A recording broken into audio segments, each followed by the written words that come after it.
What's going on, everybody? How y'all doing? We back, god damn it, like them sanctioning body feet. Back on that ass. Happy Saturday. I hope everybody is having the most amazing day. It is cold as hell where I'm at. I don't know if it's cold where y'all at, but bundle up. We're supposed to get some snow. I am not looking forward to that. So y'all make sure y'all got everything y'all need and get your ass somewhere and sit down. Okay? We're gonna get into the show.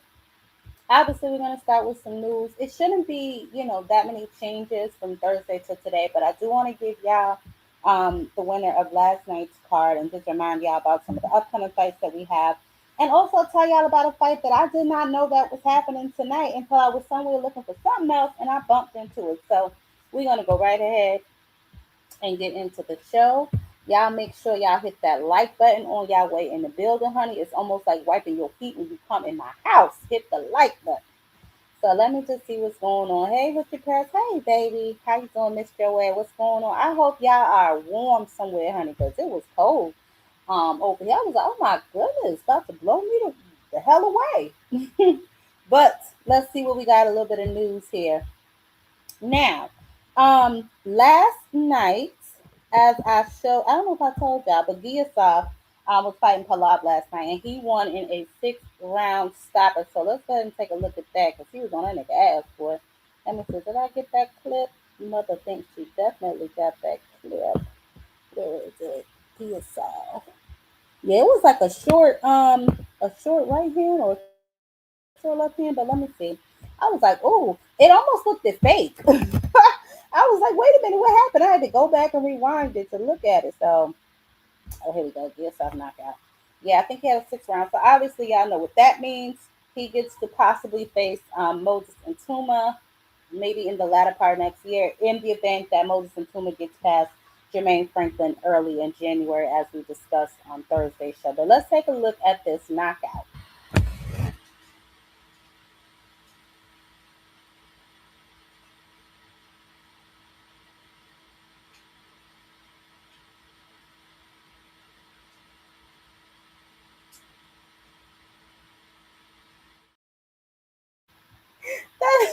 He got up like, let me get a bucket of fries. Oh my God.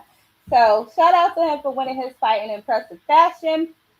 Obviously, Moses and Tuma saw that. So we will see if their fight manifests in the latter part of next year. So definitely shout out to Giasov. Now, obviously, we do know that the Shakur and Teo card is in January as well. And we do have the undercard, but I will save that for what's upcoming in the upcoming fights.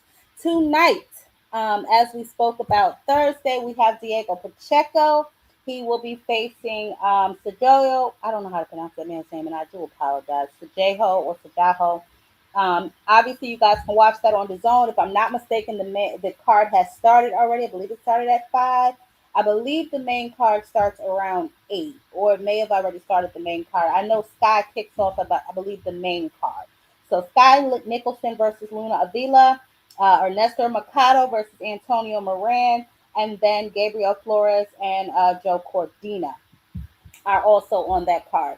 So I'm definitely going to be tuned into that card. I want to see what Joe Cordina brings. I also want to see how Gabriel Flores does. And y'all know Ernesto Mercado, you know what I'm saying? So I definitely want to see how he does on this card as well. Also fighting tonight that I had no goddamn clue about, y'all. And it almost slipped Mother's radar. Hold on, where is it? We got your boy back in action, Edwin De Los Santos. He's fighting, but he's going to be fighting in Puerto Rico, if I'm not mistaken. So he's fighting tonight as well. Let me see, where is it? Yeah, I believe it's in Puerto Rico, if I'm not mistaken. He's going to be fighting on somebody's undercard, but he's back in action after that 2 year layoff. Obviously, we know he was supposed to fight back in what was that, June, July, and then Keyshawn Davis missed weight, so he was unable to fight then. But he will be fighting tonight, so hopefully they'll have the results of that fight posted somewhere we can see that because I want to see how he did, or at least let me be able to watch it to see how much ring rust he got up on him, or if he's still out here doing his thing. So I definitely will let y'all know. I'll post it on the community board where I can find it. I hate when they put these fights in the damn bushes and my mother can't never find them, but I will look and definitely bring that to the light for y'all if I can find it. Now, there has been something strange going on. Obviously, Teofimo, we know he's weird any goddamn way, but he made a post and said there's no sponsorship for this fight and no endorsements. You gotta love it, right? So we're gonna touch a little bit more on that a little bit later, as we talk about him and that boy with his lion ass and everything else he got going on. But let me give y'all what we got coming down the pipe, as far as fights. But also, I don't know if any of y'all heard or if you guys have been following this.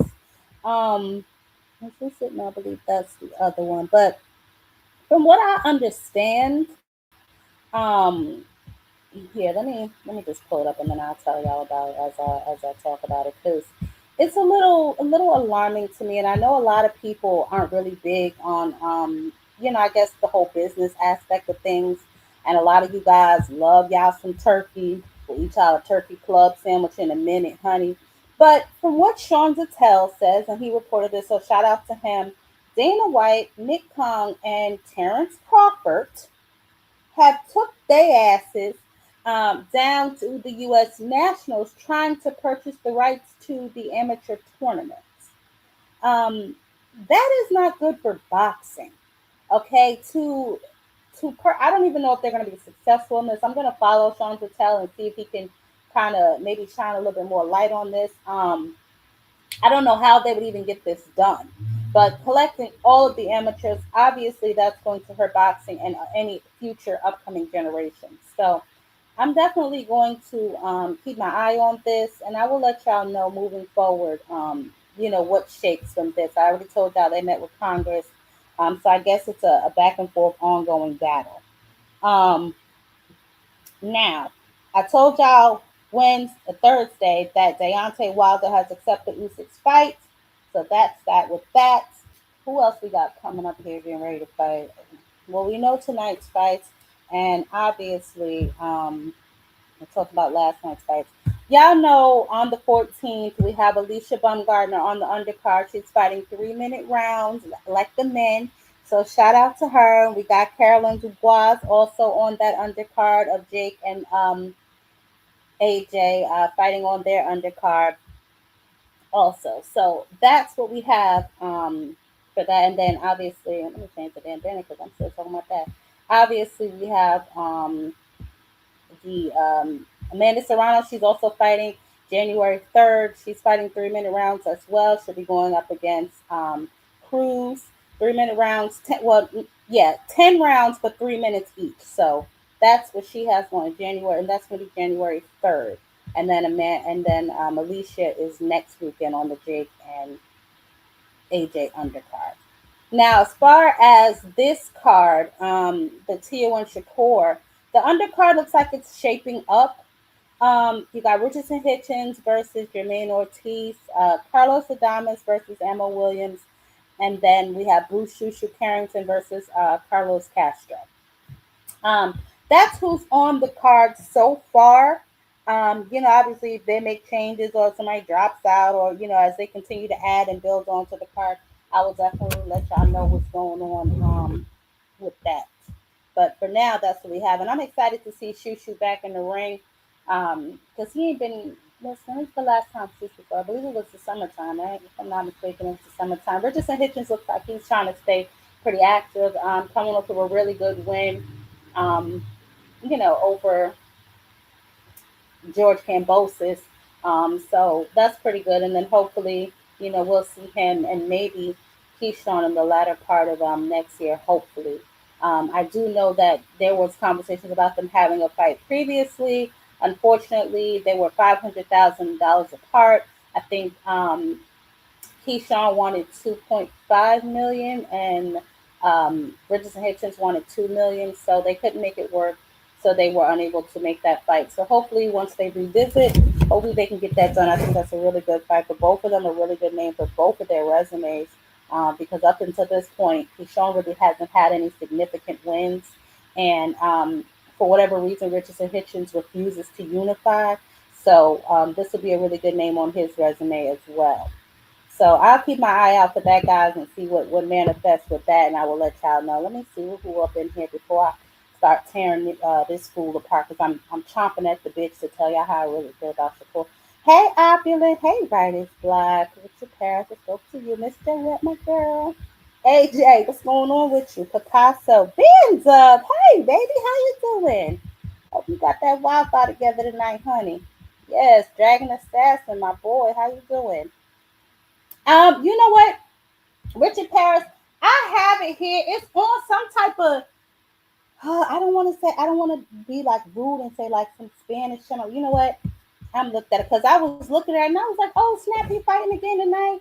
Let me see if I can get the name for you, and I'll tell you right now because I couldn't pronounce it, so I was like, "Let me just tell him that they fighting, and then maybe he's on an undercard. He's not on what you call it." So that's that. He's fighting tonight. He is fighting. Oh, that's right. He's fighting in the Dominican Republic.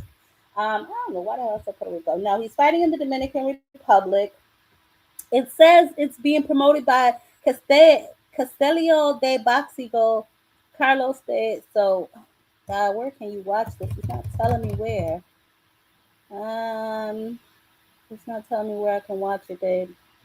Let me see. Let me type in where I can watch it. But yeah, he's fighting on a Puerto Rican a keep saying Puerto Rican, a Dominican card tonight. I believe at 8 p.m. So let me just see if I can find out where can we watch it. Let's see. Edwin de los Santos fights tonight. Where the hell can I watch it? Ah, oh no, that ain't it.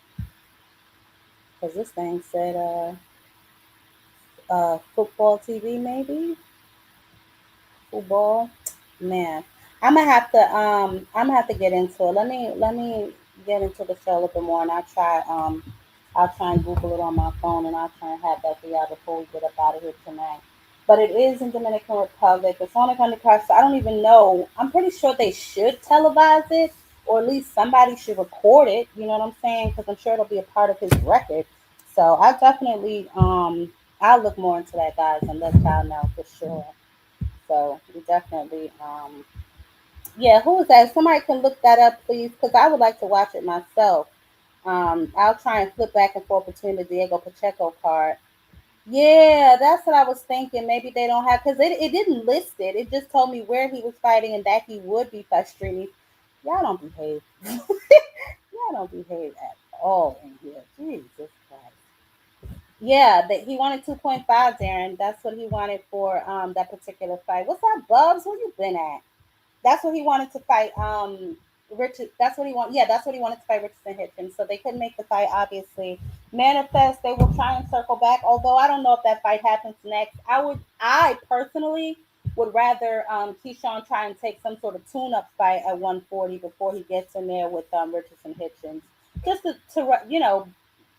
shake some of the rust off, because he hasn't fought since he beat Barinchik to get the belt, because obviously he missed weight. He didn't get the Edwin De Los Santos fight, so it's been a minute since he's been in the ring. So he might want to get in there and try and get some of that ring rust off of him. Now, look, uh, y'all know that that's the turkey effect. Y'all entitled all the time. Yeah, man. Yeah. Well, I don't know. I don't think Turkey was a part of that fight. I think it was just Matchroom and maybe Top Rank. Because at the time Richard Jenkins was still with Top Rank, and he's back with not Top Rank. He's back with Matchroom. So, you know, we'll see what happens from there. But that's just where we are with that. It wasn't a lot of news that we didn't talk about already on Thursday. If anybody needs a recap, just let me know towards the end of the show, and I'll let y'all know. But the main thing was, the upcoming fights with Carolyn Dubois and Alicia Baumgardner, the Clarissa Shields and Franchon Cruz rematch. We're gonna talk a little bit about her a little later too. And Diego Pacheco tonight, obviously, is on the zone. The card has already started. I believe the main card starts around 8 p.m. So I'll try not to hold y'all too long. But I do want to talk to y'all about some of the interviews, obviously, that we saw Shakur doing. Obviously, he's on his press run for his upcoming fight with Teofimo Lopez. Now, look, The boy is doing whatever it is, I guess, he feels he needs to do um, in order to sell his fight, his upcoming fight. You got to talk about it, right? There's also another young man that I want to talk about because I saw his punk ass daddy doing goofy nigga shit once again. So we're going to talk a little bit about Mr. Haney as well. So we're going to talk about the Haney's desperation. Um, Here, let me play this clip of Bill out here begging for a fight with. I just can't even take him serious. Coach Calvin, Coach Kenny, Team Tank Davis. I got some good news and I got some bad news. The good news is Devin had bought me another Mercedes. Another one. The bad news is the Grinch didn't buy you guys one.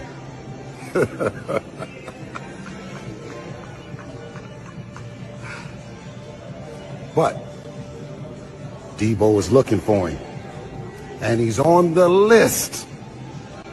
So let's see if 2026 you can't influence your man to be more like.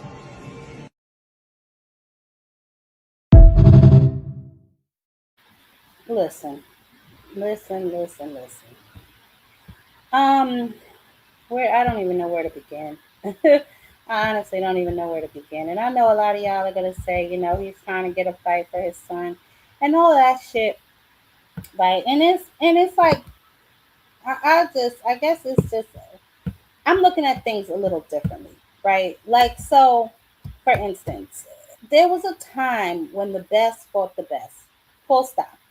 Right? Like Ali fought Frazier, Hagler fought Hearns, Leonard fought Duran. Those eras were built on danger, right? Like real risk, real consequences, and for real greatness, right?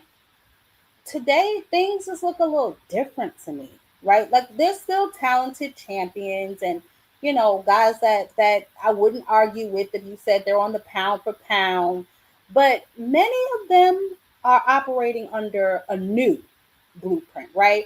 Like it's not the blueprint of fights whoever fights the best, but fight whoever is the right name at the right time. That doesn't necessarily make them the best, right? This new game that they got going on here, this shit is calculated. Okay, it's about picking opponents who can bring a belt or a headline and their network to the table, right? But not necessarily the highest level of risk. It's about leaning into social media call outs. This one called him out on social media, negotiating from the safety of your A side or the safety of this side, vacating belts when mandatories get too dangerous, chasing stars in other divisions instead of clearing house in your own shit. Oh, child. This isn't just, and I get it, right? This is business, of course, right? But this isn't just business savvy. To a lot of fans, this feels like this is not what boxing is supposed to be. You hear legacy in every one of these niggas' lips, right? But you see the risk management in a lot of their moves. Now, obviously, there are three names that come to mind and we're gonna talk about it. Devin Haney is gonna be first up because of his punk ass daddy. We're gonna talk about Shakur, and we're also gonna talk about Clarissa Shields. All three of them are what some of y'all would call elite talent, seriously accomplished, but all three. Okay. So with Devin, right? His father is out here, and I get it. He's trying to get his son to fight because it looks like maybe at 147, he's not going to be able to unify without the help of Eddie Hearn. Eddie Hearn and him are not on the best of terms right now. Okay, he wants to fight Roadley. He wants to fight Conor Ben. He wants to fight any damn body, Barrios. I get it, right? He's belt chasing, but are those really the best guys that he could really fight, right? And if y'all say, oh, he wants the belt, then sure, right? But that's not what Bill portrays it as, right? Debo should be out here looking for the best competition. All of a sudden now, Rolly is the best competition. I can remember a year ago or 2 years ago, y'all niggas said that Rolly could come wash y'all car. Now he's the best competition, or is it because he has the belt, or is it because you think he's the weakest one with the belt? You want to fight Barrios? Why the hell aren't you planning to fight Ryan Garcia again? Y'all say Ryan asked for a tune-up. I can't find that shit no damn way. If somebody got it, send it to me, because I just couldn't find it. Him asking for a secondary tune-up when that should have been his very first fight off of that long layoff that they both took. Granted, Ryan was forced to take his layoff because he popped for no contest, whatever the case may be. So I completely understand that, right? Now, Devin, the Dream Haney, his resume, okay, fine. We'll say it reads like a generational talent, right? He got a name or two up there with all those fights, a name or two. I guess that's what he's pushing now that'll have to do. He became undisputed champion at lightweight. Yes, he did. Traveled to Australia to beat George Kambosos Jr. twice, right? Yes, he did. And then he defeated Lomachenko in a highly debated fight.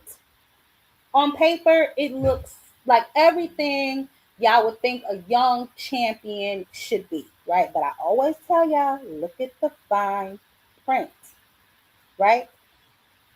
After unifying the belts at 135, right, one obvious opponent, he could have fought Shakur. Now, y'all say Shakur didn't want to take the 75-25 offer. Obviously, that was circulating publicly, a split, that a lot of people said, that ain't serious, right? Devin framed it as, hey, I took something similar when I went to Australia to fight George Kambosos. Why you can't take it if you really believe in yourself, right? Boom, that didn't manifest, whatever.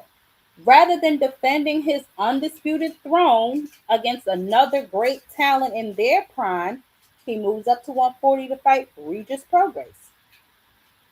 Y'all want to say Regis was the best because he had a belt? Fine. I'll let y'all have whatever little argument y'all have. But think of the landscape at 140 and then y'all can tell me. Then he goes in there with Ryan, right?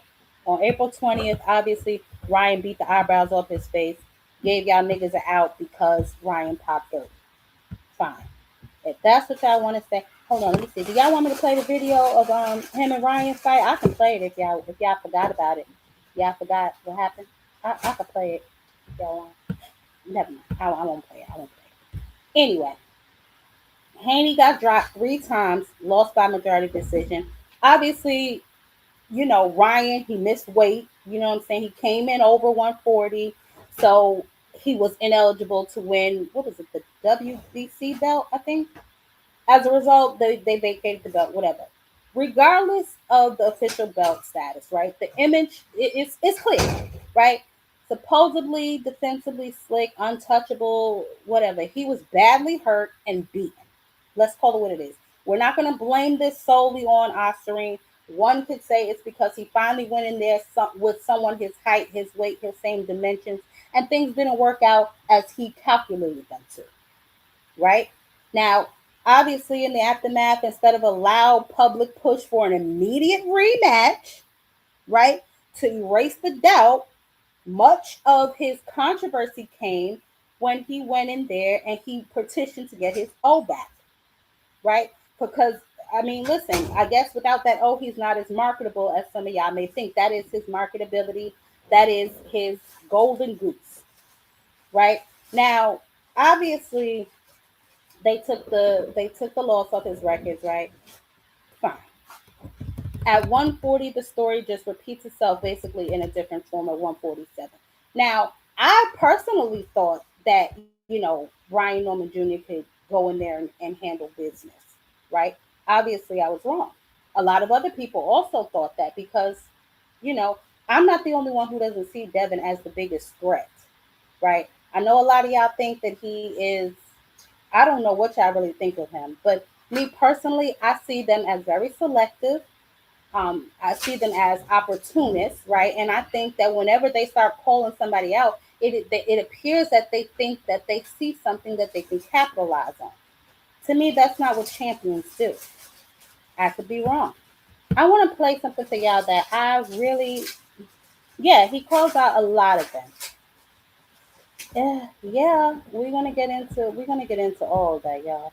So look, Devin, him and his father are doing whatever it is that they can do. Right now, they are in between a rock and a hard place because, in order to get they love them trinkets, another belt, he's going to have to fight another champion. It looks like he's going to have to go through Eddie Hearn. Eddie Hearn might not be having that, right? So, why don't he just move up, right? Why won't he move up to 154? That's where really the smoke is. Like, this is what I'm talking about. People want to, and rather than go with the smokers like David Benavidez, right? You'd rather just sit around and say that people are ducking you and you the real boogeyman. Go get the smoke. You're at 147 pounds. Okay, cool. You know, he said he would fight Conor Ben or whatever the case may be. Conor Ben ain't got no belt, so that means you're open to fighting the niggas that ain't got no belt. So, for all the people talking trash about who other people fought, like a damn Boots, a Karen, why don't y'all go fight one of them? Because this is what I mean by selective. You'll fight Conor Ben. Conor Ben ain't got nobody damn belt, but you legacy chasing. Make that make sense. I just don't get it. Now for the biggest quack of them all, I want y'all to listen to something, right? And then I'm gonna play y'all something else, and then I'm gonna break him down. I got something for him. Reasonable weight, and I don't want no like rehydration clause. I don't want nothing that's gonna take away from me actually beating him. So, he could come in, long as he make the actual weight, I'll be with it. But it's gonna have to be a lot of testing. It's gonna have to be like some real testing, and I'm with it. Like, let's make it happen there. The rehydration clause, that's some bullshit. Yeah, I think Because Tank does that to truthfully, every fighter. So yeah. does Frank Martin has to do the same thing?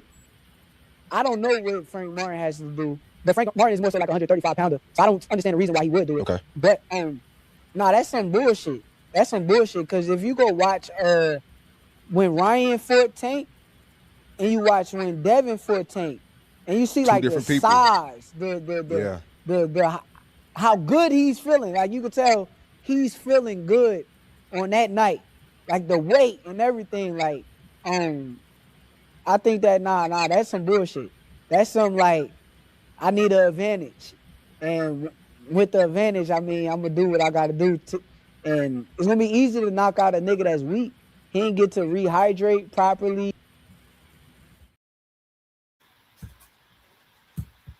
Oh boy. I feel like that. Y'all ever seen that SpongeBob SquarePants thing? A few moments later. You could keep going on that list. I would love to fight Devin. I would love to fight Devin. Now, only thing is because a lot of people kind of compared me saying that I would fight Conor Ben with Devin Haney, and I understand it. But the thing that I said, even with Conor Ben, I would want the same weight clause as he put on Eubank. Yeah. And that's what I want come fight night with Conor Ben. Now, when I go to 47 with Devin, is he's gonna allow the same weight clause? Like, it becomes a business. Right. Like, how are we gonna do this fight? And if he do shit, let's lock in, gang. Very interesting. Very, very interesting. Shakur Stevenson is probably the biggest hypocrite in boxing, right? And the more he talks, the more I just want him to shut his damn mouth. His fight against Edwin De Los Santos, what was it for I think it was the WBC lightweight belt, right? 2 years ago, right? Now, he won by decision, but who the hell, what is this? Tag? He produced one of the dullest fights ever. Scared to engage, right? De Los Santos, he did land the fewest punches. Obviously, if you can't catch him, you can't punch him, right? Everybody was booing. People were complaining. The performance Now, if people want to say it was defensively genius or whatever the hell you want to call it, I call it scary, right? Fast forward to his fight with William Zepeda. He engaged a lot with William Zepeda. People want to say, oh, Zepeda had 21 knockouts. Look at who he fought. Can anybody tell me three goddamn names? Don't tell me no damn Tevin Farter because he fought him twice, went 23 rounds with him, ain't knock him out. How much of danger could you have really been in fighting William Zepeda? He cried about fighting William Zepeda because William Zepeda was his mandatory. Yet he tells Oshaki Foster, you don't care that you're my mandatory. Go through Roy Savage. Selective legacy chasing, right? William Zepeda, I don't know if he had no, what he was, an interim champ, if he was even that. You didn't get shit from that. It's just he was your mandatory, right? You wanted to fight him because he was your mandatory. Then you cared about mandatories. Now you don't. Why is that? Oh, boy, I'll tell you. Now, let's get into his selection of Teofimo Lopez. And I know people, I said this the other day, and people, they were like, oh, Teo is not a cherry pick. Teo is not a cherry pick. I'm going to explain to y'all what I mean by that. But let me just play this because when he said this, it just put me in that mind. In this situation, the fight was not going to happen. Like, this was a fight that wasn't going to happen until I'm like, yo, boom, I'm looking through the playing field right before my last fight. I'm like, Teo. And I kind of told the higher powers and the people in the position that me and Teo's a fight. That's the biggest fight. They really ain't want Teo.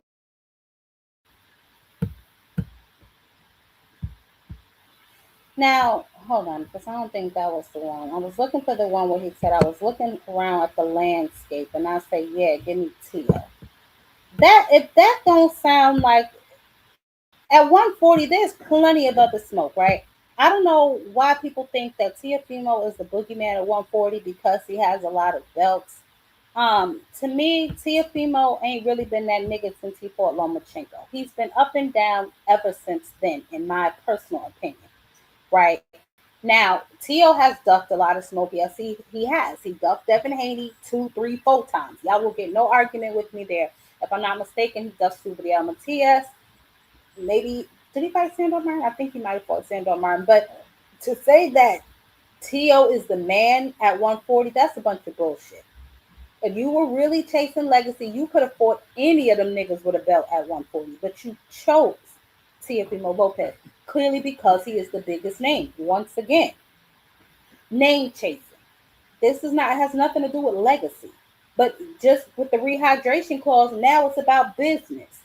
Before you wouldn't do a rehydration clause. Now you're going to do it because it's about business. Which one is it? Being the best and you want to fight the best, that don't always mean a nigga with a belt. And for niggas at 140, it's plenty of smoke up there that you could have selected. But you selected Teofimo. Obviously, because he does have the bigger name, you'll get all the belts if you fight Teo, following the Bud Crawford blueprint. I get it, right?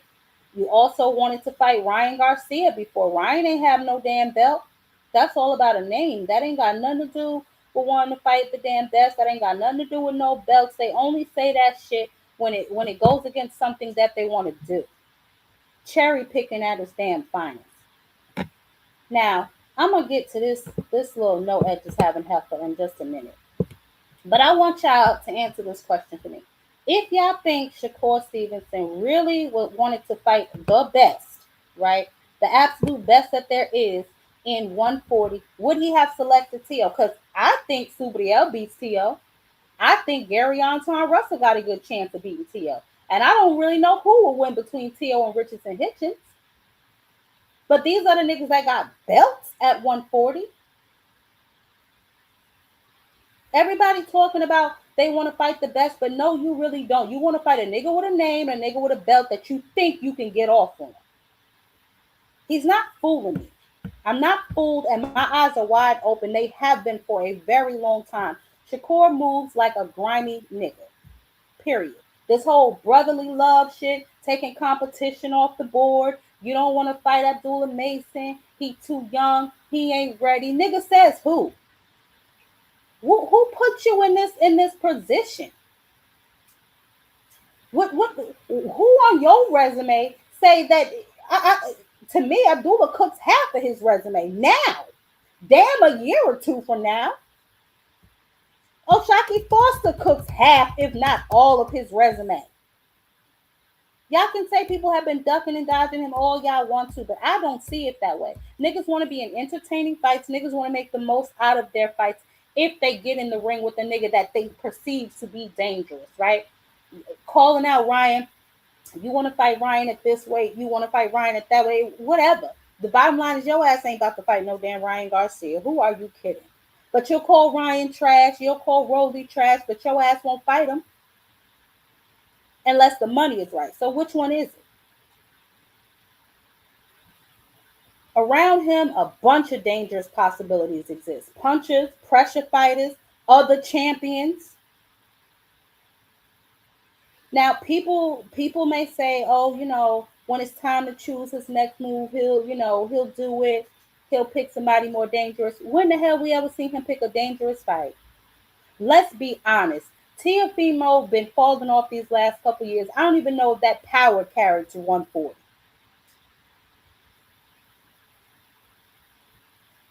I don't know, man. They're making this shit watered down. They're making this shit real trash.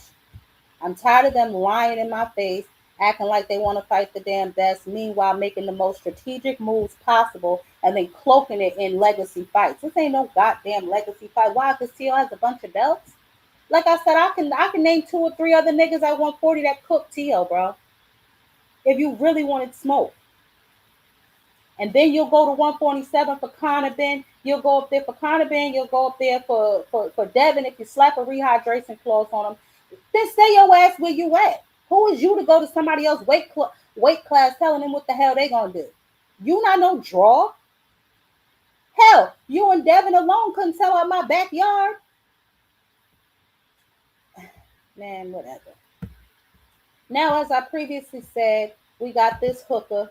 She's in a rematch with Franchon Cruz Dezern coming up in February. She was on Spaces the other day, popping her damn mouth after slandering Shadeja Green all over the damn internet. And those of y'all, I did, y'all seen the video I did with Shadeja Green. I didn't go all into that messy nonsense because when I interview people, I like it to be about them. I don't really like it to be about the beef that they got with other people, and you know what I'm saying? Because then it's like, nah, you know what I'm saying? If I want to get all into that, I go over there and talk to them. You know what I'm saying? But I did ask her about it. You know what I'm saying? Just because I feel like, you know, it's a part of her story as of right now because they've been going back very heavily on X for the last few weeks. So I just thought a fight might manifest from it. But here's what she had to say about Shadeja. Shadeja Green started like just writing me all the time, all over on social media, on Twitter, on up on Instagram, making videos, and I'm like, what the heck? So, I'm thinking she really pressed for a fight, you know what I'm saying? Which, all right, you got every right to be. But then today I find out that she's suspended.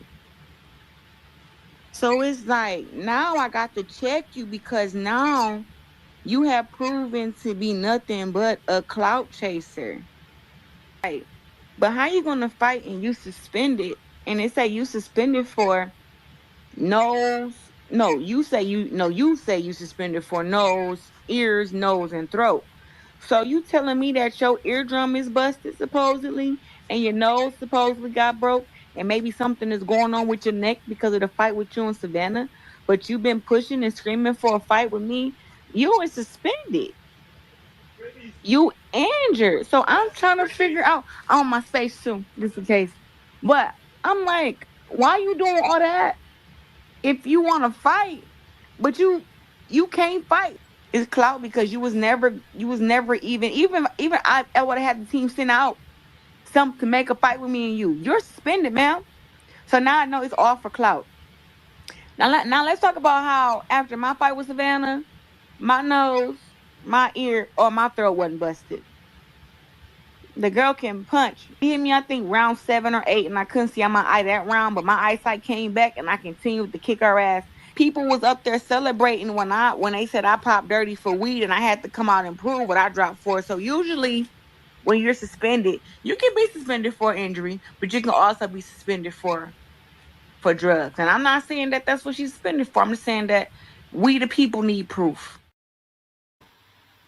So let me first say this. She absolutely is trying to insinuate that somehow Shadeja Green was suspended for PEDs. Most boxing community, and she should know because she is a goddamn boxer, when you are in a fight with any type of brutality or any type of sustainable punches, you are suspended after that fight. She knows this. So I don't understand what the hell she's trying to get at with that. Also, you said that your damn eye, you couldn't see out of your eye for a whole round. So why is it suspicious that she went to the hospital for her ear if she got hit in the ear? The girl makes no damn sense. More importantly, she's still delirious. She's still out of control. Listen to her. This was just, what, 2 days ago. Let me ask you a question. Is there a male champion, regardless of weight, Yep. that you believe you can I beat? beat Rolly. He's a world champion. Rolly Ramirez. Do you agree or disagree? Speaking out, never hold your peace. I agree. I'm with you. Do you watch boxing? Have you ever seen Rolly fight? I did watch him fight. I seen he just won against Ryan Garcia. Against Ryan Garcia. Listen, it's not about. I think Rolly is very unorthodox. He's very strong, right? But I'm way taller than him, way longer than him, and got better boxing skills. So how about one of his punches, though? Did you not hear what I said? It's hard for somebody smaller to hurt somebody that's bigger. I walk around at 185. He fights at 140. Or is it 47? It's one. He said 140, 147. But I'm just saying, though, like, when you, and then, like, with his skill set, he can't beat me in a fight. And you already know I believe I can beat Keith Thurman. If delirium is not a damn disease, I don't know what the hell is. I really don't. Now, what do these people have in common? Her and Shakur, obviously, they run together. Bill Haney, they all take some sort of cues from him. I know that's what Bud said he did going into that Canelo fight. They're all delirious. The fact, listen, she's a really good female boxer, right? But you are a female boxer, right? The fact that you think you can even get in there and squabble with these men is just plain ridiculous to me. Okay? Now, the Shadeja Green situation where you don't want to fight her, you want to give Franchon another chance after you don't already fought her. Personally, me, I would rather see her fight somebody she hasn't already fought. Seeing as how the women's boxing pool at her weight class is thin anyway, and you're making Franchon come up to 175, which to me that's another thing. But why not fight somebody that you haven't already fought? Somebody that you have just the same amount of history with as Franchon. Y'all never fought, but y'all did spar. Y'all were in the Olympics together. Maybe she was a class or two behind you, whatever the case may be. Give somebody else a chance. To start making a PED accusation, I don't know what that's all about. But when she got popped for marijuana, she took her ass down to the Quest Diagnostics. I don't know what happens to that because if I'm not mistaken, that the Michigan Athletic Commission, then they closed down or something. So we don't know what the hell really happened. Now, the first clip I played at Shakur talking about the rehydration clause, if I'm not mistaken, he was talking about Ryan Garcia, although he's often said that he'll fight Ryan. He wanted to catch weight to fight Ryan, whatever the case may be. I remember it back in 2023 or even last year, him and Ryan were going back and forth about a fight. Once again, Ryan ain't never been nobody goddamn champion.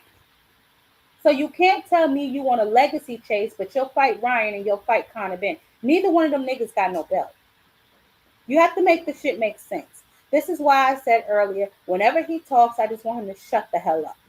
Because he never makes any goddamn sense. Now, he did go on in the interview. They did ask him about Gervonta. He said he didn't want to talk about Gervonta. Obviously, Bill is now somewhere running around here clout chasing and calling out Gervonta. I do know that Calvin did respond. I know Calvin, they don't celebrate Christmas, so he said he was giving away a car. It was a very nice vehicle. For whatever reason, that damn clip wouldn't download. I think Bill, just me downloading something about Bill, I messed my computer up. I don't know. But he basically is not going back and forth with Bill. The clout chasing has to stop. I know a lot of people will say if Javante was going to fight Jake at 200, 190, that he can fight Devin at 147. I agree. I ain't got no problem with it. I said that from the very beginning. If Javante is going to fight Jake, all these niggas now is going to start hanging from his nuts. And this is exactly what's happening because Devin and Bill are desperate for a fight. The only option they have now is Turkey Al Sheikh. I do not believe that Javante will be entertaining any Turkey Al Sheikh offers. So who the hell knows what Devin has to do going forward to get an opportunity? I will definitely be watching his ass too. And obviously Bill is on his slander tour once again, begging for a fight. Listen at him, y'all. Look, listen at him again. Coach Calvin, Coach Kenny, Team Tank Davis. I got some good news and I got some bad news. The good news is Devin had bought me another Mercedes. Another one. The bad news is the Grinch didn't buy you guys one.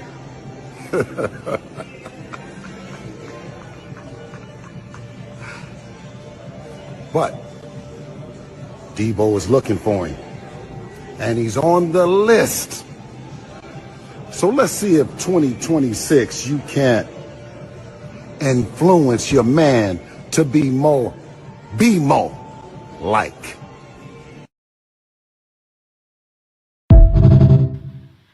Is anybody else disgusted by Bill Haney or is it just me? I mean, why are you? And this is what I'm talking about, right? You. Even though it's like whatever the range is now open, obviously since you signed up to fight Jake Paul. But my question is to Bill and Devin, why are y'all still even looking to fight 135 pounds? Why is that something that y'all are even still looking to do? You done moved up two damn weight classes and you still looking at what's behind you? You need to look at what's in front of you, honey, because I don't think he'll be at 147. I mean, 147 right now is trash, so it'll be easy for him to reign supreme. But I don't remember seeing him itching to take his ass up there when it was on fire. But now that the fire has subsided and the landscape looks broad and it looks like he can catch him a couple licks, now all of a sudden Bill back outside popping his shit. When I tell you I'm disgusted, I mean that. Absolutely disgusting. Somebody come talk to mother. I don't know what I'm gonna do with these people. As far as the teofimo Lopez and Shakur fight, obviously, like I said, that undercard is coming together for whatever can come together to be. Carlos Adames, obviously, he's a PBC fighter. He's back on this card. A lot of PBC fighters, I know people say, they're not active enough. So maybe Al lends them out, to be active. I know David Benavidez has maybe one more fight with Turkey. And then, we'll see what happens going forward from there. But shit, as long as they can stay active and get them some money, then do so. He should come out victorious in this fight. Who knows what Richardson Hitchens will do? Hopefully he don't drop the bag and we can circle back to those Keyshawn Davis and Richardson Hitchens conversation. Although I would much rather for Richardson Hitchens to unify with one of the other champions at 140 because there is a lot of smoke at 140. I don't know why. This is what I'm talking about with some of these guys. You'd rather let Keyshawn come up from 135 and fight him, although Keyshawn is kind of a big boy. But still, he's coming from 135 instead of unifying with some nigga that's already in your division. Tio shouldn't be fighting a damn Shakur Stevenson, a guy in a lower weight class. He should be fighting his contemporaries, right? Like the other belt holders in his goddamn division. But no. So I don't want to hear us about legacy, yo. I don't want to hear nothing about that. Because it's obvious, the writing is on the wall that it's not about no damn legacy. It's all about clout, who got the bigger name, who could bring the best fan base with them to the fight. It don't have shit to do with legacy. So I don't want to hear that. Neither one of them punk ass niggas is about to unify with anybody in their weight division. So that is baloney, if I've ever heard it. Fucking Shakur was about to goddamn fight Kid Austin. Y'all gotta miss me with the bullshit, yo. Y'all really do. Y'all have to stop lying to yourselves. Because that's exactly what it is. Fight of the year, my ass teach. 2 counter punches, that's gonna be a fight. Oh my god. Let me see. Let me. Do I got enough aspirin? Oh god. What do you Jackie, want, Boxing Hacker? stop pretending What like I'm do not you your want? favorite person. You know I'm your fair What? person. Turn your I'm your favorite background person. down or something. Come on, Boxing Hacker. Turn your Oh Gucci shit! down. Oh Turn no, your I'm in my Gucci car. down. I'm Do driving. You something can't hear about it. me. I can hear you too well. That's the problem. You're very. What is it? Come on. What do you want? What's up? Hey man, Hados is looking for your boy. Nigga, please. Yeah, You ain't looking for nothing. Get your ass Hados is on. looking for him. You know, we know he Boy, was hiding when Hados was at 135. I don't think you he's gonna better take the stop. test. You better stop. You better stop this. You know he was hiding before. We know he's not gonna What take the does he test hide this from? time. He's hiding But from yo, who for what? Let me ask you a question. Why is Devin yeah, trying to fight 135 pounder when he's at 147 pounds? We both know he need to be at least 160. But why is he trying to fight 135 pounder? I mean that's just a grudge match they had. You know they've been trying to fight even when he was at 135. I don't want to hear that. Why is he trying to fight That's the only 135 reason pounder? because there was a grudge match between him and Tank for a little bit. But you know, Rolly ducked him. So I mean, what do you Rolly expect? ain't Rolly's duck trying shit. to duck. Rolly ain't duck Rolly shit. Rolly is trying to force him to the fight worst. Ryan Garcia again. Ryan got to fight. Then fight Devin first. Fight Devin first. If you beat Devin, become unified. Ryan has a third belt. What are we talking about? It makes hold on. This is what I'm talking about with the Hanos plan. Why do Devin want to fight him? Didn't last year he said Rolly is the nigga who washes his car, come over there, they got a job for him. Didn't they call Rolly trash? Now all of a sudden they want to fight him? Now who cares? He's a champion. Listen, Rolly, here's the thing, right? Fighters call fighters trash every other day. You know what? Muhammad Ali called George Foreman trash. He still fought him. You got a title, fight. What you got to do for your title? First you got to just be cherry picking Manny Pacquiao. No. Oh, please. Like, what are we talking about? That's what Devin and Bill do. First of all, a grudge match would be between Ryan and Devin because Ryan is the one who beat the Ryan got to fight. I don't want to hear that. I don't want to hear step in between. Step in between it. Ain't he trying to step in between it? Anyway, he's still on X talking about Ryan. He's off of BADA. He's not testing anymore. Yeah. He out here on a smear campaign any damn way. So why don't you just fight the damn boy? Yeah, check this out though. Listen to this, right? Pretend you're him, right? Okay, you know Ryan's about to fight for a title. Now, best case scenario, Ryan wins. Yeah, you got a title shot. Rolly has the other title won. Rolly's the other person who beat Ryan. You understand that, right? So if you're him, you beat Rolly, and that creates more eyes on your and Ryan's fight. Because nobody's gonna be like, well, he should be fighting Rolly because you just beat Rolly. You see what I'm saying? Like that creates hold on. That creates that controversy. And you got more titles on, more money. I don't want to hear that shit. I don't want to hear that it's shit. True. Yeah. So y'all are okay with him pulling up a smaller guy to another weight class. But y'all criticized Devontae when he did it. No, here's the thing. My problem with Devontae, he doesn't fight top champions.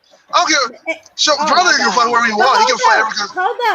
Hold up. He want to fight Rolly. Y'all niggas just said Rolly was trash. Rolly's the top champion. Yeah. Bye, Boxing Hacker. We're not doing you tonight, baby. We're not doing that bullshit. Talking in damn circles, tongue twisted, and every damn thing else. Y'all hear this diddy bopping and flip flopping in 4K? Now Rolly's the top champion. Just last year, Bill said he got some money for him to come clean his goddamn car. But now all of a sudden, he's a top champion. Do y'all see this shit? It's mind-boggling. They cannot be serious with this. Jesus Christ on the course. How did he become a top champion? From last year, he was a bum. So let me get this straight. When Tank fight them, they bums. When y'all fight them, they champions, and all of a sudden they fucking elite. Is that what we're doing? Somebody just tell me what's happening so I know which way to go. The most ridiculous thing I've ever heard in my damn life. He's a top champion. Nigga, since when? Just last year, y'all was saying he can come wash y'all car. Rolly's a bum. Oh, that's why Tank picked him. Oh, he's going to beat him because he can't fight. That's all I hear niggas talking about. Y'all trash Rolly. Y'all trash Ryan. But somehow, magically, when it's Devin's turn or Shakur turn to fight him, they all of a sudden overnight become good opposition. Somebody make that shit make sense. Yeah, oh my God. I swear, oh God, when I get a fly swatter, Boxing Hacker, what is it? Why you do that for, Jack? We ain't do that. I booted because that bullshit is not going to fly over here, and I don't have enough aspirin to be dealing with it tonight. Check it out, though. I'm being real, though. You got me. I'm being real about it, right? You ain't being real about shit because now all of a sudden Rolly is a top champion. How is Rolly now a top champion when just last year when he fought Tank, he was trash? Listen, he got a title. Tank's mandatory. It doesn't really matter. Like at the end of the day, I don't even think Rolly's trash, right? He was mandatory to Tank. Oh, so now you think he was good? So you saying Rolly was good the whole time? It's not even about being good or not good. Yeah, it was interesting because I didn't ask you that. I didn't ask you that. I asked you. He deserved a shot. Yeah, let me answer your question. Yeah, do that. Yeah, for me, it meant that he deserved a shot. You know what I'm saying? He just deserved a shot to fight 10 because he worked for it. He didn't cheat. Although some people felt like his last fight before that was controversial. He didn't cheat or not. He deserved. He became mandatory. It was fair. Y'all hear the Diddy bopping, right? Y'all hear it, right? I never had problems. Let me ask you this: What makes Rolly a top champion, baby? What makes him a top champion? Title. He has a title. He has one of the titles. That makes him a top champion because he has a title. Yes. He has one of the. He didn't fight for it. He didn't fight for it. He was He didn't fight for it, but then he got elevated to full champion. Yeah, elevated. So that makes him. Exactly. So exactly. Okay. So he has a thing, right? If nobody collects it from him, if nobody takes it from him, there can be an undisputed champion in that division. You know that, right? So it has to be like that. So to me, what Devin's saying makes sense. Like that makes more sense than Devin trying to fight Tank. Of course it do, boxing. Jab. You know it makes sense to you too. Come on. No, it don't make a damn lick of sense to me, and I just told y'all that. You got to. And hold on, why don't you like the Shakur and what's this guy's name? The Shakur and Teo fight. I like that. You don't even know what the nigga name is he about to fight. I didn't say first of all, don't do that. Whether it's a good fight or not, the point that I was trying to make was you can't sit up here and say you want a legacy fight, then you tell me that you looked through the landscape and you was like, yeah, give me Teo. That sounds like cherry picking to me. Okay, you could have chose any of the champions at 140, but I guess because Teo has the name and he has the most belts, all of a sudden that makes him the best. He's not the best at 140, in my opinion. I believe it's Gary Antoine Russell beats him. I believe Surreal Matias beats him. I'll put money, but Matias cannot beat Teo. I'll put money on that. I don't know. I don't know if Teo is going to show up. Yeah, but stylistically, I can't see Teo losing. I'll put real money on that fight. Matias is good, but he's good for certain types of fighters, you know. But here's the thing, though, right? Exactly my point. He chose him for his style. He didn't choose him because he thought that he would be a good fight for him. I'm just sick and tired of these niggas cherry picking and trying to disguise it as legacy fights. Him fighting Teofimo Lopez is not a legacy fight. I wouldn't give a damn. We all know all champions ain't created equal. But he's the number one. If you rank the champions, and I'm not saying if you rank the champions, he's the number one champion. I'm not saying that Teo was not a good fighter, but I'm saying since 135, I really have not been impressed with Teofimo Lopez. I don't know if his power carried up, and let's be honest, he went life and death with a bunch of niggas that he shouldn't have went life and death with, even lost some fights that he had no business losing. So when I say that I don't believe that's the best fight that he could have made at 140, since he want to hop his ass around playing weight classes like hopscotch, 140, then he gonna go to 147 to fight Conor Benn. If it's about belts, why the fuck he want to fight Conor Benn? Conor Benn ain't got no belt. Check it out. This might add to your happiness, though, right? So would you like Shakur versus Gary Antoine? What did I do? A boxing hacker. Answer my question. Yeah. Why does he want to fight Conor Benn if it's about championships and it's about lineal and it's about all that? Yeah, I really don't understand. Maybe the Conor Benn is just a money grab. Conor Benn ain't got no damn belt. Yeah, I agree. Maybe it's just a money grab. So your whole argument is null and void. Okay, boy, get your ass on. I can't do the diddy bopping and flip flop. You can't even answer the question. It's about legacy. It's about belts, Jab Queen. Then why the fuck you want to fight Conor Benn? Conor Benn ain't got neither one of those. What is he talking about? You see what I'm saying? Y'all can't even make up your mind. Y'all want to just talk in circles just to make yourselves right. That's despicable. Oh, my goodness. At this point, I just don't know what's going on. Now, like I said, I'm not saying that Teo is not a good fighter. I used to be a huge fan of Teo until he started doing all that racist shit. When he fought Loma, I was very excited for him that he beat him. But let's be honest, we ain't seen that Teo in a minute. So we don't know what the hell is going on. He's a legacy UK fight for who? What belt is he going to win for that? That's what I'm talking about, man. Y'all make up anything. Y'all say anything just to be right. What's up, Drew? Hey, what's going on, Jab? How you doing? What's up, baby? I'm good. How you doing?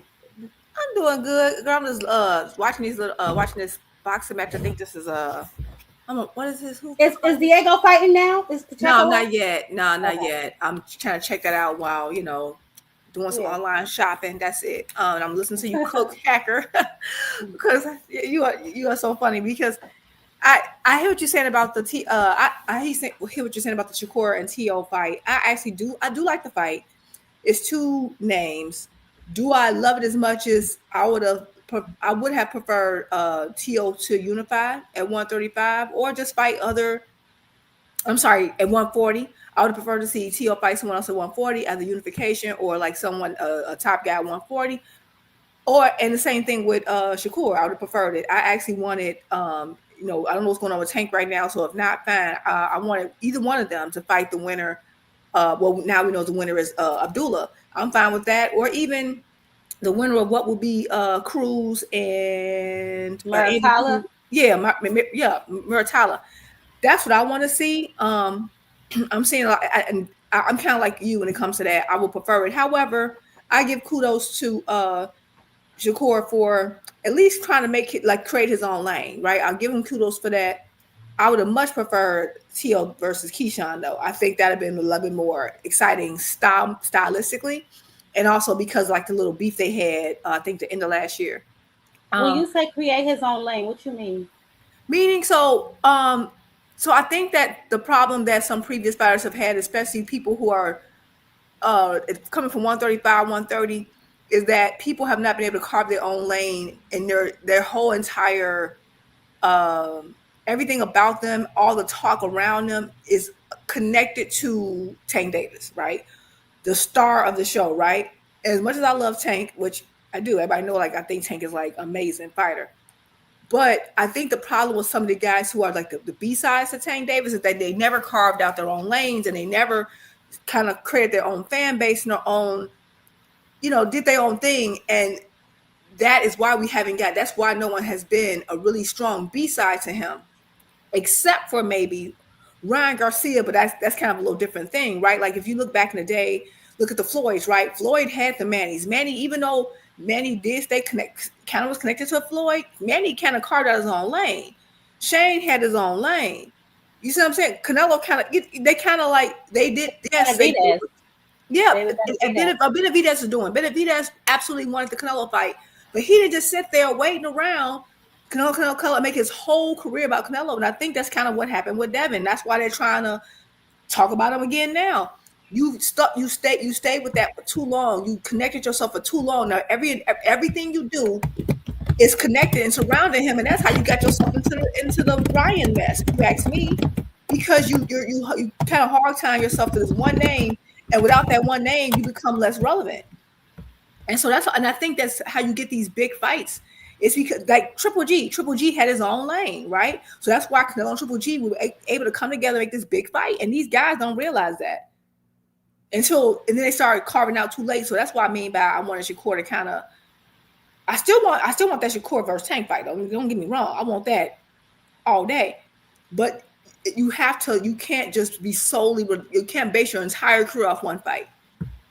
Yeah, and that's what I like that. Yeah. I'm trying to get at. Like when you sit up here and you say, I just want to fight the best, but then you don't move that way. I'm just getting annoyed with it. You know what I'm saying? Because like I said, you can't sit up here and say you want to fight the best, and then you go around and you cherry pick who you think is the best, but really you're only picking who you think is a good stylistic matchup for you. Now, hey, they got to move how they got to move. What I'm tired of them doing is trying to pretend that they out here really trying to make shit happen, that they're really out here, hanging their nuts. Like you said, carve out your own lane. That's why when Tank put that tweet out, get it out the mud, I felt that.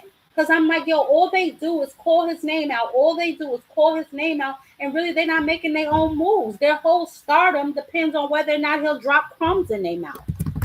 That's fair. No, you're right. You're right about that. And that's why, at least, even though I'm not I do like the fight and I hope it does well, I'm not again, I would prefer Shakur to stay at 135, because to me now that there's other good fights at 135 for you, and then it makes the Tank fight more doable. What I wanted him to do is get away from that side, that turkey side.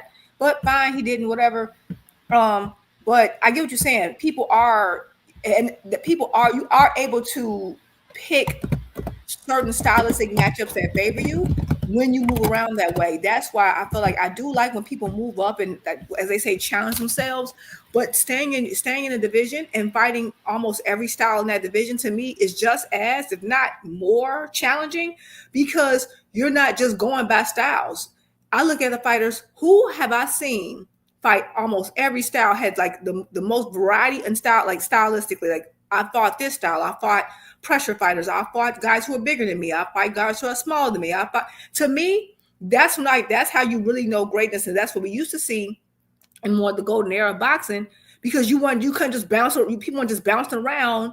Oh, this style comes around, I don't want that style, but what I'll do is I'll hop up and keep fighting the same style at different weight classes, because you've mastered that style already. So, and then people are like, ooh, he's a multi-division champion. I mean, that's cool, but what did the style change? Did you defeat a completely different style that you see what I'm saying? So I get what you're saying.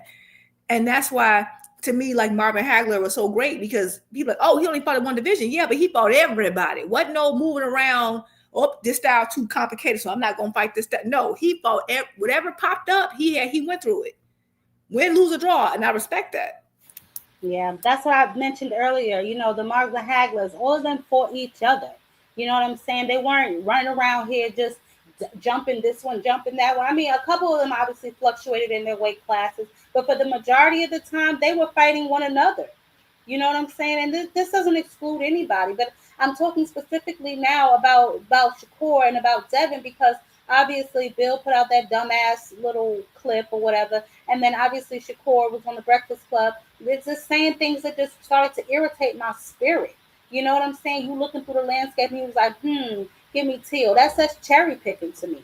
You talking about something you don't do rehydration courses. That was just a couple of months ago. Now you want a Breakfast Club saying you'll fight Conor Ben and you'll fight Devin with a rehydration course. The shit is just hypocrisy at its finest. And I just feel like people don't want to admit it, or they don't want to call it out because it's their favorite fighter, which is bogus as hell to me. No, you're right. And that's what I was saying. Like, boxing will be better. Like, you can have your favorites. Everybody know I like Tank. Everybody know I like Boots. I like Shakur. I like Bud as a fighter. Like, I do. I like Spence. I like a lot of different fighters. Benavidez. But I can say, like, would Tank keep getting in trouble legally? I can say, nah, bro, you messing up. Like, you can criticize fighters you like. That's right. Absolutely. Absolutely. Blaze, what's up?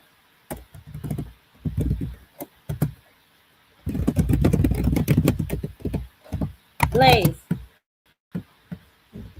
Hello. Blaze. I don't know what you got going on, but yeah, let me address something right here. Aircraft carrier. Hold on, man. I'm about to switch Don't get on my devices real damn quick. nerves tonight. Yeah, go ahead. Don't get on my damn nerves tonight. You talking about T.O. or cherry pick? That's not what I meant, and you know it. What I'm repeating is what Shakur said. I didn't say it. He said, I looked at the landscape and give me T.O. That sounds like cherry picking to me. Yes. If you think T.O. is the best at 140 because of all of his trinkets, then that's fine. I personally would have rather seen him get in there with the Subriel Matias that he ducked. Subriel Matias slapped the fucking glasses off his face and he still refused to fight him. Or did we forget that?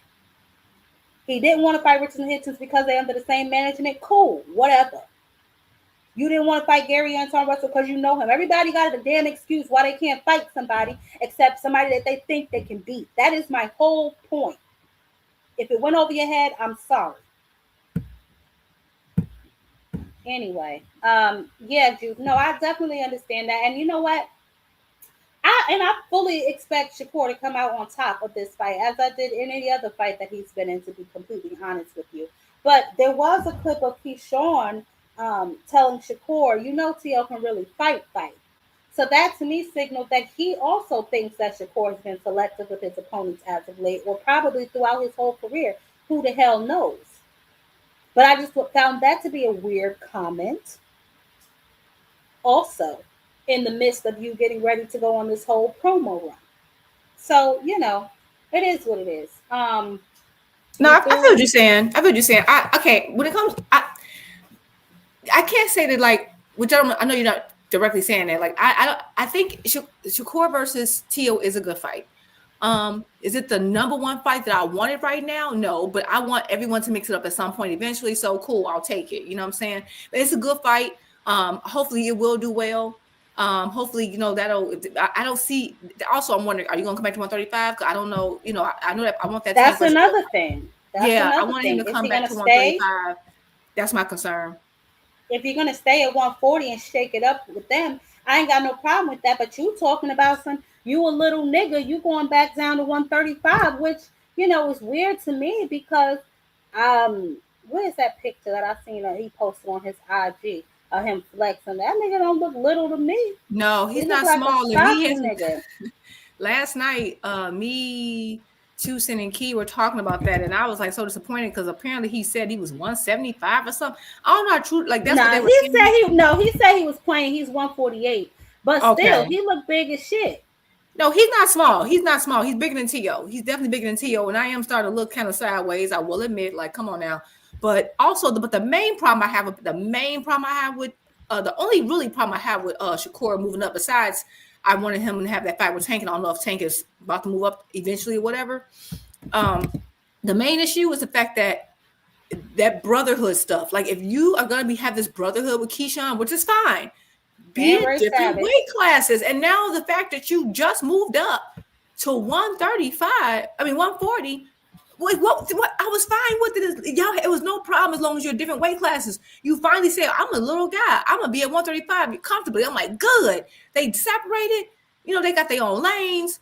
I'm fine. I have no complaints. And then you move up. It's like you just. That's my main problem. Other than that, I was cool. But like, I won't, like, you guys need to be on your own, because now you're making it where you're ensuring we won't get certain fights now. That's exactly right, and that's a really good point. Go ahead, Blaze. You back, baby? Hear me? Blaze, you back? Yeah, can y'all hear me? Yeah, I can hear you. Go ahead. All right, peace, y'all. I'm just sitting here chilling, man, trying to see what's up with these boxing matches and then watching my daughter. Yeah, somebody let me know when gymnastic Pacheco. bar. Yeah. Oh, that's so Yep. cute. I was trying to find I'm trying to catch the De Los Santos fight. That's what I want to see. Yeah, I don't think somebody said in the comments they don't think it's televised. I don't know if it's televised either because they announced it, but they didn't tell me where I could watch it. It's like I don't Lord. Yeah, I'm on one of these streaming sites trying to get it. Yeah. I know it's in the Dominican Republic. And I know it's on tonight. He's on an undercard over there, so I don't know, but he's coming out of off the 2-year layoff. Unfortunately, we didn't get to see him back in the ring mainstream. He's on the undercard. It looked like he's the main card. Oh, really? Yeah, he's the main event. Main card, hometown hero. That's what I see when I'm looking it up. When I'm looking up the stream that I'm trying to find on, it's his name is popping up. His name is okay. Oh, my bad then. Okay, Edwin. So yeah, man, I was trying because my thing is bad. I've been trying to see Edwin. I thought Top Rank would do him right and just give him a main event card, being that Keyshawn missed weight for that fight. But hey, I don't know. I guess with the controversy where he could have took the fight but declined, I don't know. But I'm still trying to track where De Los Santos is at in the mix at 135. Yeah, that's a really good assessment too. And if you find where we can watch it, just let us know, because I know there's a couple other people who want to check it out, including myself. But that's a really good question. And you know what? I think that maybe him taking this fight in the Dominican Republic, he's gonna see where he is, and maybe they'll be able to assess where he is after that. Because let's be honest, he has been on a 2-year layoff with blood clots, and he had a lot going on with his health. So I think that maybe after this fight, then maybe we'll be able to reintroduce him into conversations at 135. Yeah, and it's cool that he's doing it. I think he's from the Dominican Republic, right? Don't speak a lick of English, yep. So he's getting the hometown love. You feel me? He's main event in his own spot. So it's cool. I think it's smart. I don't know if it's a soft touch because I don't know his opponent like that, but take a nice comeback fight in your hometown. See where you at, and then we'll revisit, putting you in the mix of things. I don't think there's anything wrong with that. Get a nice little bag. You over there at home, you want to sell out. People love you. Those people come out and support. The Puerto Ricans, Dominicans, Mexicans, they come out and they support their fighters. Speaking of that, guys, I don't know if I told y'all Thursday, but Pitbull has declined the rematch with Lamont Roach. He said he's looking, forward. He's not looking backwards. So hopefully, he'll revisit it. He'll sit down and think about it. But as of right now, he said no bueno. He is not. He will not be rematching Lamont Roach. So unfortunately, we don't know where that leaves Lamont Roach outside of beltless. We know that as soon as he stepped in the ring on fight night with Pitbull, he lost that 130-pound belt and he did not win the 140-pound belt. So we will see where he is as far as in the mix of things. Shakur also did state that he was looking, to fight him maybe in the future, but obviously the money is bigger with Tio, which is coincidence because the money was bigger with Jake. That's why Tank took it, but nobody understood that. But that's neither here nor there. That's a footnote. But yeah, so possibly a fight with Lamont. Maybe he can maybe Shakur can help him out after he gets done with Tio. Granted, he's victorious. Outside of that, I don't know what's up with Lamont or where he fits in. I hate to see him go back to pro box. That would just be sad. You know, but that is what it is. But you said Pitbull is tailor made for Shakur aircraft carrier, possibly because Pitbull is very flat footed. But I'll tell you what, Shakur, he's gonna have to be on his bike because Pitbull is applying pressure from round 1 through 5. After that, Shakur probably gonna just pick him apart. But round 1 through 5, Pitbull definitely gonna give him all he can handle. I can tell you that damn much for sure. Yeah, I think so that's so funny because Pitbull, maybe he was throwing shots like, I ain't Tank, I'll give you the rematch. Now Yeah, now he like, later, bro. Like, it's like, that later, changed peace quick. out. Peace out, Yeah, homie.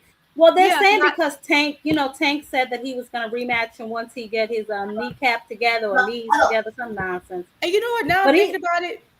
This was so funny. What if this just a theory? yeah, look, he whooped him. He whooped him.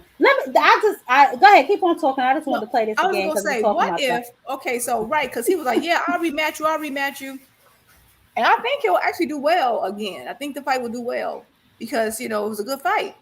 But what if? So remember how Tank put that little like, yeah, I might beat the better. He said I might fight the better man, right? Which Yeah, is some yeah. people are thinking it's Pitbull. What if Tank just did? Because Tank petty. What if he just did that just to like get Pitbull to drop that and then don't end up rematching either one? Well, I don't know what the hell Tank got going on, but he definitely does need to get back in there. I mean, I will say this: either way, he can't lose because before he had the Lamont Roach fight, everybody was saying he needs to rematch Pitbull. Now he's saying he might rematch Pitbull. Niggas is mad about that. So it's damn if he do, damn if he don't. You know what I'm saying? He's gonna do whatever he want to do anyway. I agree, But I but you will know say too. this: look at Lamont, y'all. Tell me he didn't get mauled in this fight. Look at I him. honestly don't remember like what exactly we did. I know when I came back to that corner, I told him, I said, man, I think I broke my hand, and I knew like when I came out the next round, he jabbed me and I like blocked it, and it hurt, and I was like, it's fucked. So I still continued to try to throw it. Like you said, it was openings, but my hand was really. Normally a broken hand balloons really big and it didn't balloon, but okay. I don't know about all that, child, but yeah, he lying any damn way. Because I remember What's Tank up? hand was gigantic after, Yep. but I don't know. His hand wasn't broken. When he went to the hospital, his hand was not broken. He had like a sprained hand. It's not broken. He's pathetic. Anyway, what's going on, Band Up, baby? Salute to How you everybody on the doing? platform. Salute Salute to Key. you. Salute Now, Jab business. Queen. Salute Blaze. You know what it is. Town Business tapped in. First, just to say what comment on what Jab Queen just said. Everybody was telling him to rematch Pitbull until that Roach draw. Then they wanted him to rematch that immediately. Now that these two have fought and got a draw within themselves, Tank can pick and choose. And Exactly. Roach fans is gonna be mad about it, or Pitbull fans is gonna be mad about it. I don't think Roach did that bad in that fight. I don't think he initially came out with the right game plan. I felt if you were gonna come with that, then you need to have something to nullify that in a sense.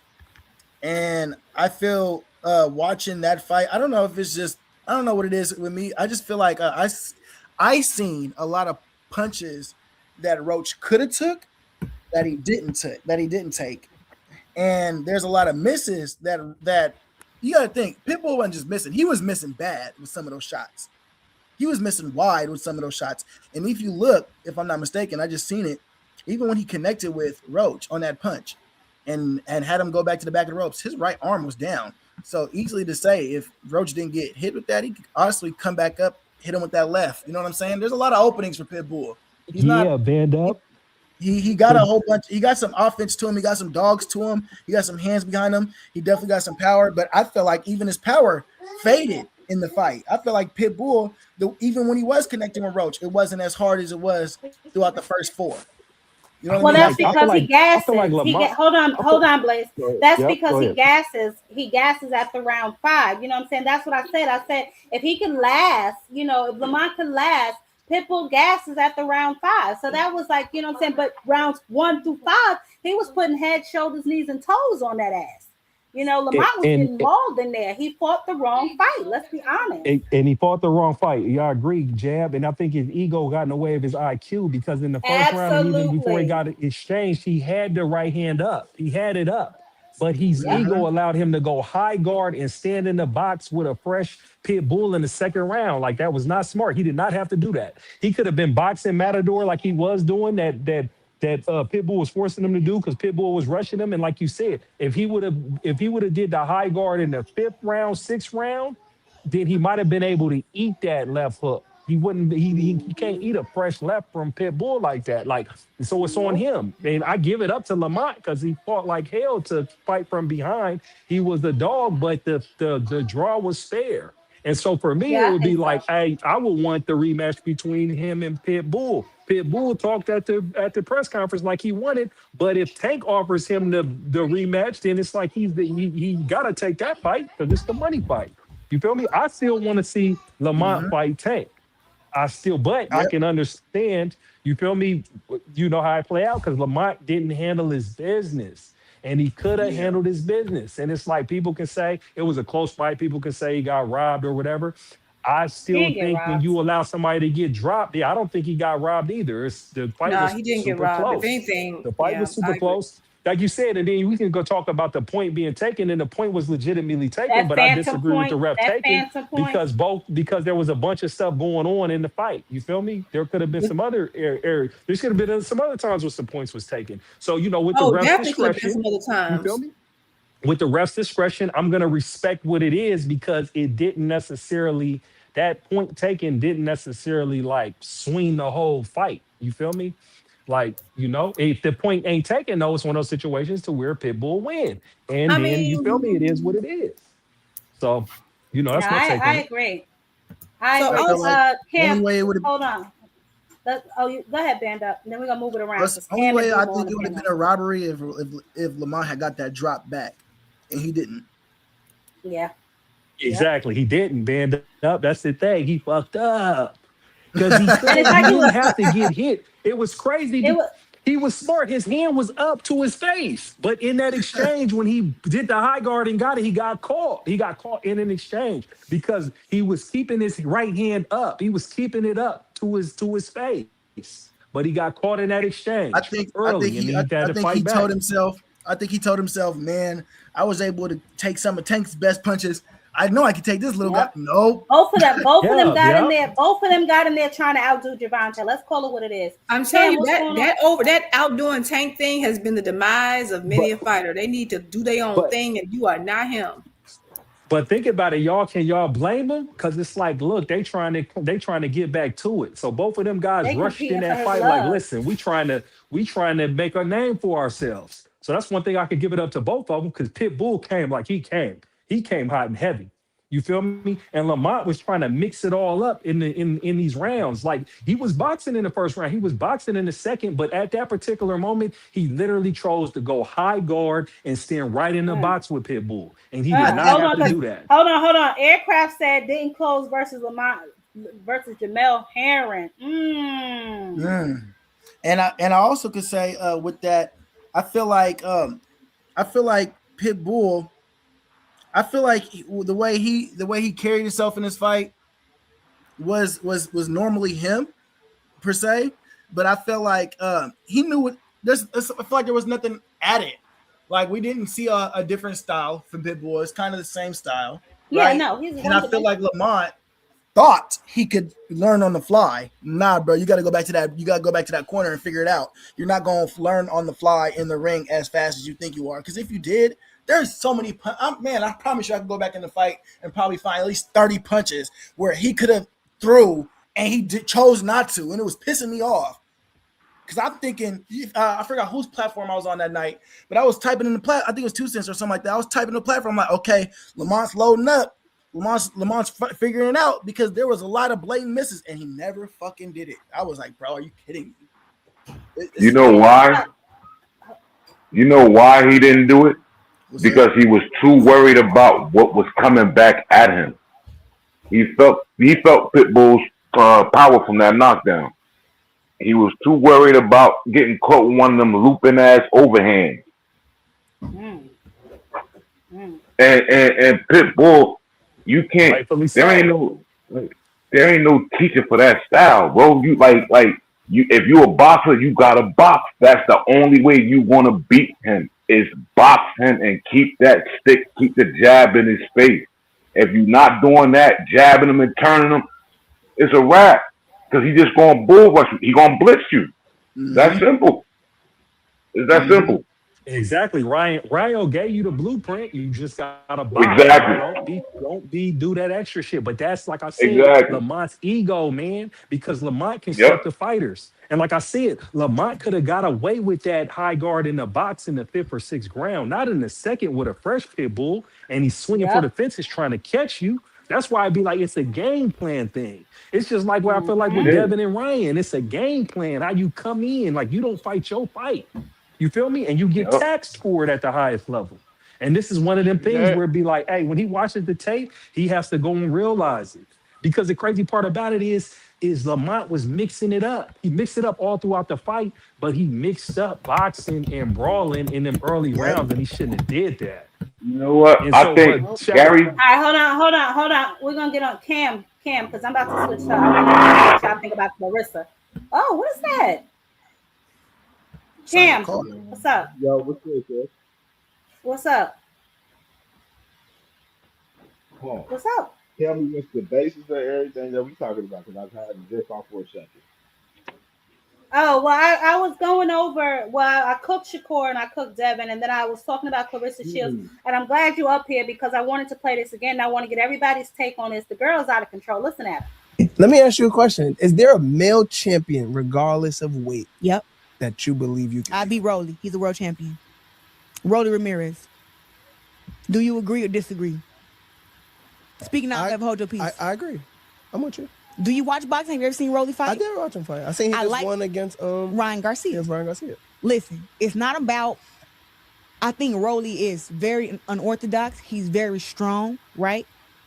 But I'm way taller than him, way longer than him, and got better boxing skills. So how about one of his punches, though? Did you not hear what I said?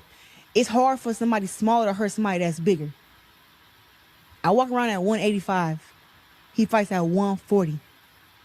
Or is it 47? It's one. He said 140, 147. But I'm just saying, though, like when you, and then like with his skill set, he can't beat me in a fight. And you already know I believe I can beat Keith Thurman. Now that was Clarissa Shields the other day, talking about who it is she can whoop as a man. And then also I wanted to just go over the hypocrisy of your boy over here. Reasonable weight, and I don't want no like rehydration clause. I don't want nothing that's gonna take away from me actually beating him. So he could come in, long as he make the actual weight, I'll be with it. But it's gonna have to be a lot of testing. It's gonna have to be like some real testing, and I'm with it. Like, let's make it happen there. The rehab. Few minutes later, you could keep going on that list. I would love to fight Devin. Now, only thing is, because a lot of people kind of compared me saying that I fight Conor Ben with Devin Haney, and I understand it. But the thing that I said, even with Conor Ben, I would want the same weight clause as he put on Eubank. Yeah. And that's what I want come fight night with Conor Ben. Now, when I go to 47 with Devin, is he's going to allow the same weight clause? Like, it becomes a business. Right. Like, how are we going to do this fight? And if he do shit, let's lock in, gang. This is a business, god damn it. It's a hypocritical business. But go ahead, bro, and then we're going to be more bully Enigma. Hey, Mr. Greg, How you All right, doing? Oh I'm man, good. How's shit. everybody? Hey We man, hanging in hey, there. much love and blessings to my sisters, Dad Queen Boxing. Hey, make sure y'all hit the like button. If y'all ain't hit the like button, hit the like button. And if y'all ain't subscribed to the channel, make sure y'all subscribe to the channel Cam, and your support audio my is going in and channel. out, baby. You hear me? You hear me now? Stop. I can hear you better now. You hear me better? Okay, okay. Yeah, I can hear All you right, better. so now this is my thing right here. Shakur Stevenson talking about rehydration clauses now. Wasn't this man Shakur Stevenson the same man that said that he had never put a rehydration clause on the man? He was saying that rehydration clauses is coward to Yep. fights and everything. Was he the same man that's saying that? I just Yep. played that. Yep. Yep. Absolutely, absolutely. So I'm just saying with wow, where's the change of tone with Shakur Stevenson right now with that? You know what I'm saying? That like y'all guys gotta realize these guys pick and choose, and this is a proven case right here, where they're pick and choose who they want to fight and what they want to do. And y'all guys allow this shit to happen. Y'all be cool with this behavior. And then y'all sit there and put the harness on these other guys and stuff and saying they ain't doing this and doing that. And then y'all praise these guys for saying, oh, Shakur said they put a rehydration clause and stuff on woo, woo, woo, woo. But now he's saying that he wants to put a rehydration clause on Connor Ben and Devin Haney right now if he was to fight them at 147. And there's no pushback from none of that side for that. That's why I'll be saying y'all guys are fraudulent as hell in this boxing shit. That's why I don't be respecting a lot of you guys in this game for real at all. Because of the double standards be so nasty work. Y'all don't give a fuck about none of this shit for real. Y'all only fans of y'all favorites. Y'all only fans of y'all favorites to defend them and come on our platforms on a daily basis to defend these fuck niggas doing fraudulent shit on a daily basis on the boxing shit. Like this shit wild as hell. Y'all can keep dicking these niggas if y'all want, but we seeing a lot of proven shit on a lot of these niggas being fraudulent as hell and picking and choosing on what the fuck they want to do and who the fuck they want to fight right now. And that's definitely in between Shakur, especially with the brotherly love shit that he doing. I can go into so much more in this shit, but I'ma chill and relax. Well, all right. Miss Mr. Lynch, how you doing tonight? Go ahead and give us your thoughts on Clarissa, and you can give us on Shakur the clips I just played if you'd like. I have a Bill clip. I'm sure you saw it from the comment section that I played, and out here begging to fight Tank. Well, you know what? I sit back and I'm like, I just shake my head. Cause she up here doing an interview with a host that she's intimidating. You This saw that, dude right? was, She was like, "You agree? You yeah. agree?" For now, forever hold your peace. And Look he's at it. sitting Look there at it. like a little bitch looking at her like, uh, uh, yeah, I agree. I'm like, are you kidding me? I don't care if she a boxer or not. She was, I had to kick her and Pat Pooh's ass in that motherfucking studio. For real. I fuck both of them motherfuckers up. For real. That's Yo, Hey, some Mr. Lynch is crazy shit. hey, crazy. That's look, some but I look, crazy peeped work. it. I saw I the got, same shit, Mr. Lynch. I was like, "Damn, why she going at her? You agree or disagree? You agree?" I was Or like, that "Damn, I got forever to tell her hold your no. peace. Hey, I'll be like, yo." no, I don't agree with your ass. You ain't beat My no Rolly perspective, Romero.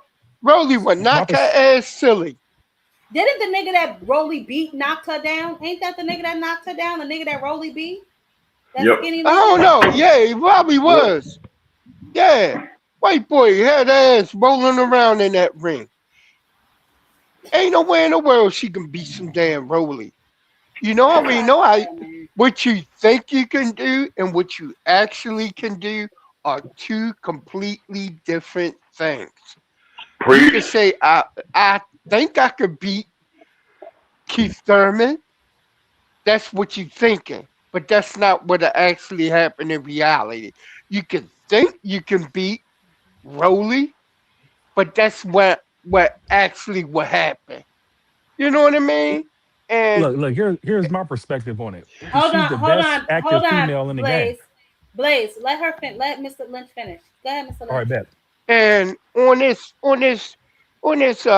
fake apocalypse bullshit, this nigga, yo, this nigga looking for any advantage. He even said it himself.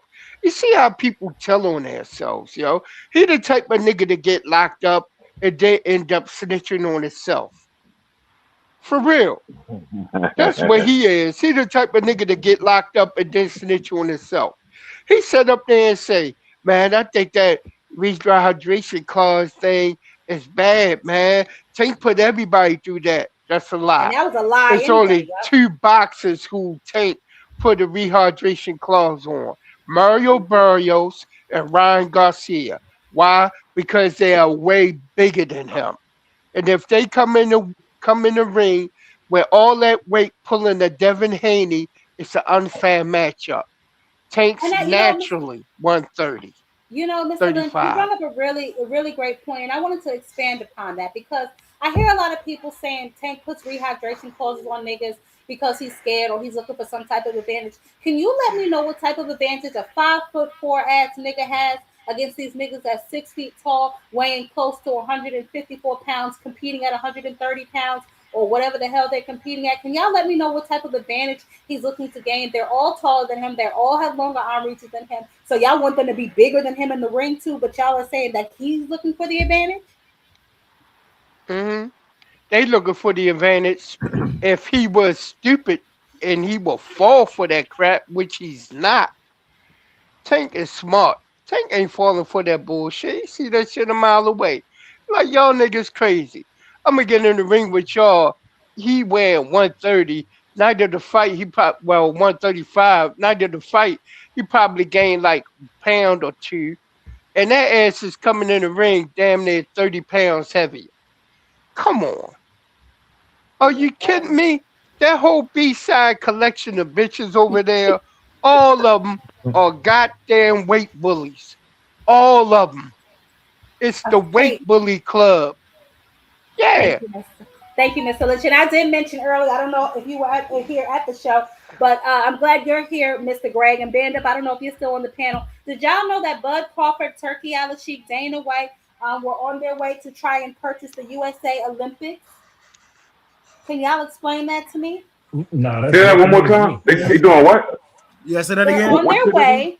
They're on their way to purchase the USA Olympics. How do you buy Damn, the I didn't know that Olympics? shit was for sale. I didn't know that. Yeah, I didn't. I'm I don't going to buy understand. that one. Yeah, yeah. I bet you didn't. I bet your ass That's didn't. crazy. But They're trying to build their Zuffa League, but go ahead. Oh, wait a And minute. can I say something real quick about I Clarissa and Shakur? Just gonna be quick about it. Go I'm just ahead. gonna be real quick. So Clarissa Shields is the best active female fighter in the game right now. And arguably one of the best ever, right? And there's no competition as far as with the woman, and so she's doing these shenanigans to talk about fighting men because and it's a sport in which there's not really a lot of money in women's boxing either. So they say she just says crazy shit. And then with Shakur, man, listen, man, ever since Shakur been opening his mouth and tweeting, Shakur been talking silly. I like Shakur as a fighter inside the ring, but like him or Clarissa or any of these fighters talking outside the ring, I don't take none of it with a grain of salt, and you won't catch me either way talking about which any of these fighters done said or done tweeted because you can get any of them nitpicking on contradicting themselves, saying one thing, doing another, or just being silly. And I'm gonna land my plane right there. Well, I'm there. glad that you said that because first of all, I'm glad that you recognize she is a woman, right? At the end of the day, she is a damn woman, and she needs to remember that. I don't care how bad she thinks she is or how bad others may think she is. She's still a damn woman at the end of the day. And Mhm. the whole best woman of all times, that's very premature, seeing as how she only has 17 damn fights. So until the pool where she is gets a little deeper, I can't give her that. Now, is she the best of the rest? Absolutely, because I mean, let's be honest, that pool up there is very thin, and she keep moving up. So it's getting even thinner. So it's not hard to be the crown. It's not hard to flex your muscles when it ain't really much shit around. But to those of y'all in the comments who were saying that that's cap, Ellie Setback actually posted it. So Dana White, Nick Khan, Terrence Crawford, they're on their way to the U.S. Nationals to try and purchase the rights to the amateurs tournaments. So that's what I meant when I said trying to buy the USA Olympics. They're trying to purchase the Oh, rights to the amateur tournaments. So that's what I meant. But okay. Go ahead, Mr. Greg, and go ahead. I've long ago reconciled that boxing, period, is never going to be what it once was, at least during my time, and probably to some of y'all's as well. So I make the adjustment, but boxing is starting to resemble daily a reality TV series. Everybody says some of the same kind of catchphrases. It's always some activity or some shenanigans going on between somebody's father and another fighter or promoter saying something crazy or acting silly like Bill was recently. So this is what we kind of watching. Nobody wants to. I heard you say when I was first came to your channel, the danger element. That's almost Yeah, gone. yeah, I know. If there is any danger, it's by accident because nobody is looking for that kind of challenge anymore. Boxing has just become, as I said, yes, it's a business, but it's become a silly business almost. None of the fighters today have the same kind of grit, don't have the same kind of fortitude. It's not there. There's talent there, but I always felt most of the talent is not fully developed. But you can't fully develop it if they don't have the kind of heart and gratitude and fortitude to go out there and demand to challenge everybody. The soft guys, the hard guys, the fast guys, the tough, everybody. The mentality is not there, and you're not going to have it because they're not fighting that way. So they're never going to develop that kind of thing. So we get frustrated when we see things like a fighter like Lamont Roach and Pitbull. Well, Lamont wants to try to steal. To me, he didn't go all the way out. He didn't go all the way in. He tried to be safe with it, and it got him what it got him for the second time. They don't seem to understand that if you're gonna be a fighter, if you're gonna be in this game, you got to give more. You got to step outside your limits, and none of them have the ability. I don't think, at least the willingness to do any of that. Carissa, she makes me laugh. Now I like Carissa, but she also makes me laugh and sort of gets on my nerve to some degree as well. This is not Fight Girls Club, but that's how she tends to act. Okay, like she want to be on the Zeus network. Yeah. And to be quite honest, I know it's somewhat scripted, but the girls do try to fight for what for what they're able to do. And they're being affected by that whole atmosphere of let's just be entertaining. Let's act like we really tough. Let's act like we really want to fight. But then they start talking because they're Yep. going on all of these shows and like Shakur was doing, exposing their own selves. He's letting you know I'm looking for the weakest, easiest fight, but he's using words that makes it seems like he's using strategy. You do look for fighters' weaknesses, but not the way they're doing it today. They're looking for guys that they know I'm gonna win this fight most likely because they can't do this, and if they can, I'm gonna put these kind of conditions into the contract. That's why I say it depends on how contracts are read when a fight is offered. You can offer a lot of money, but what's behind that offer? What are the conditions in accepting that offer? So this is what we Exactly. got, whether we like it or not. This is what we got. We hope somebody comes along and makes things happen in a great way.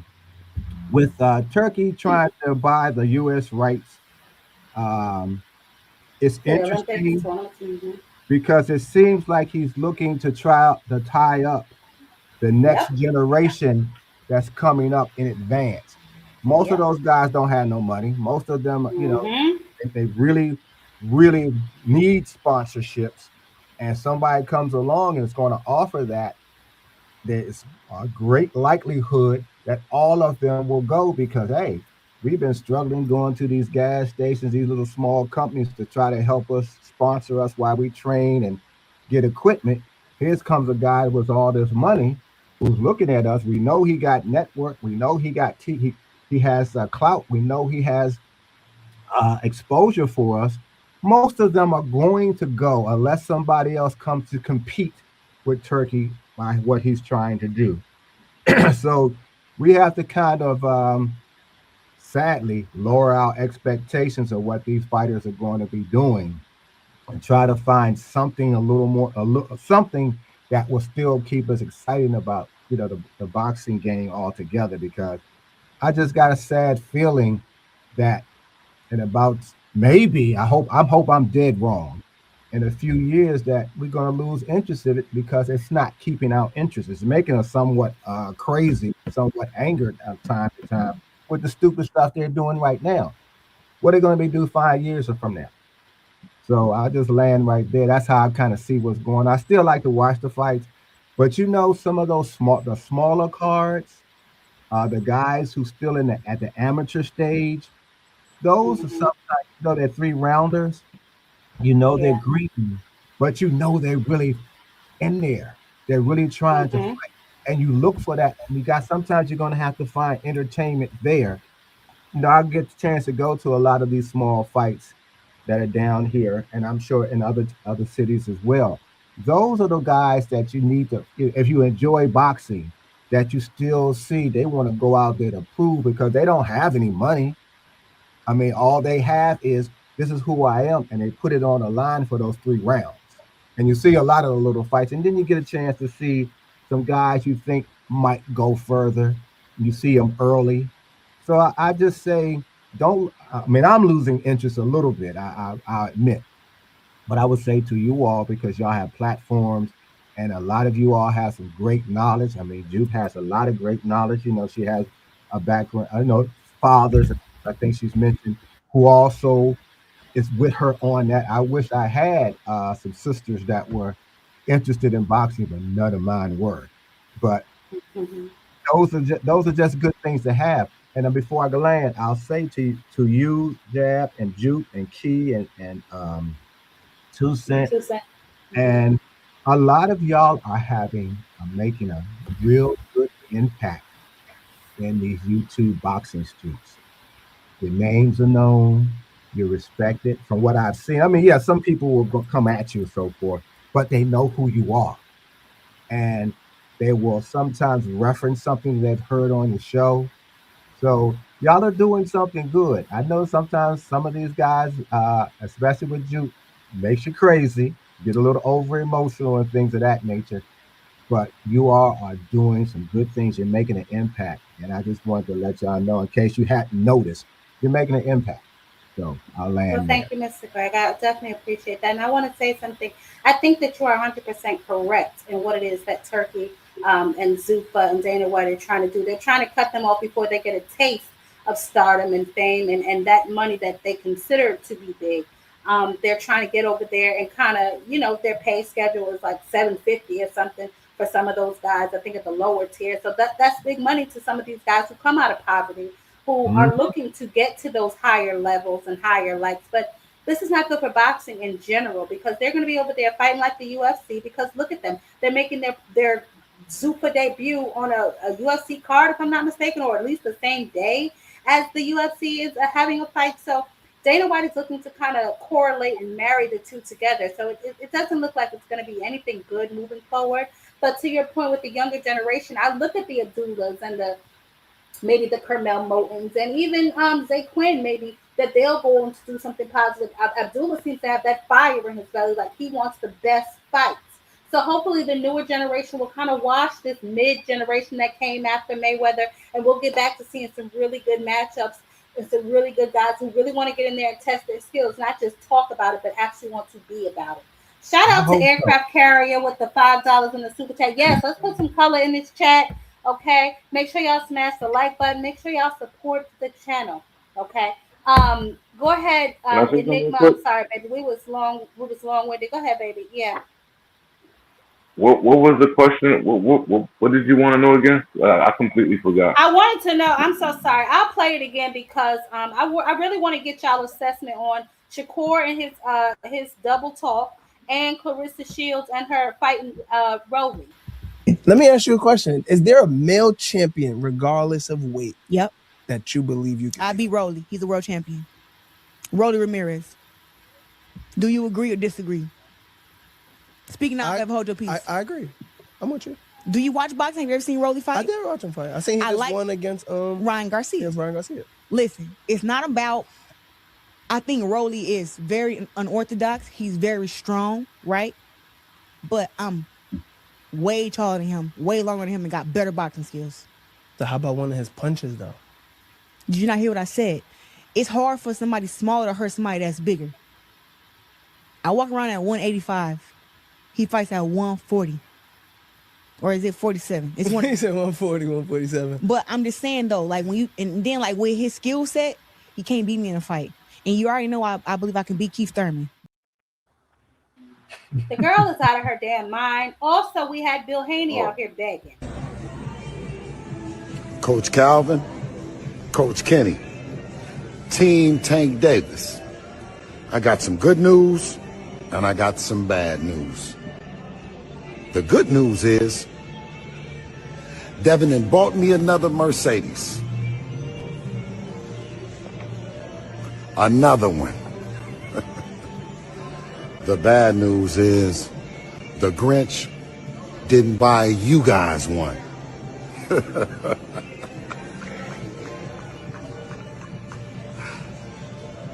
But Debo is looking for him, and he's on the list.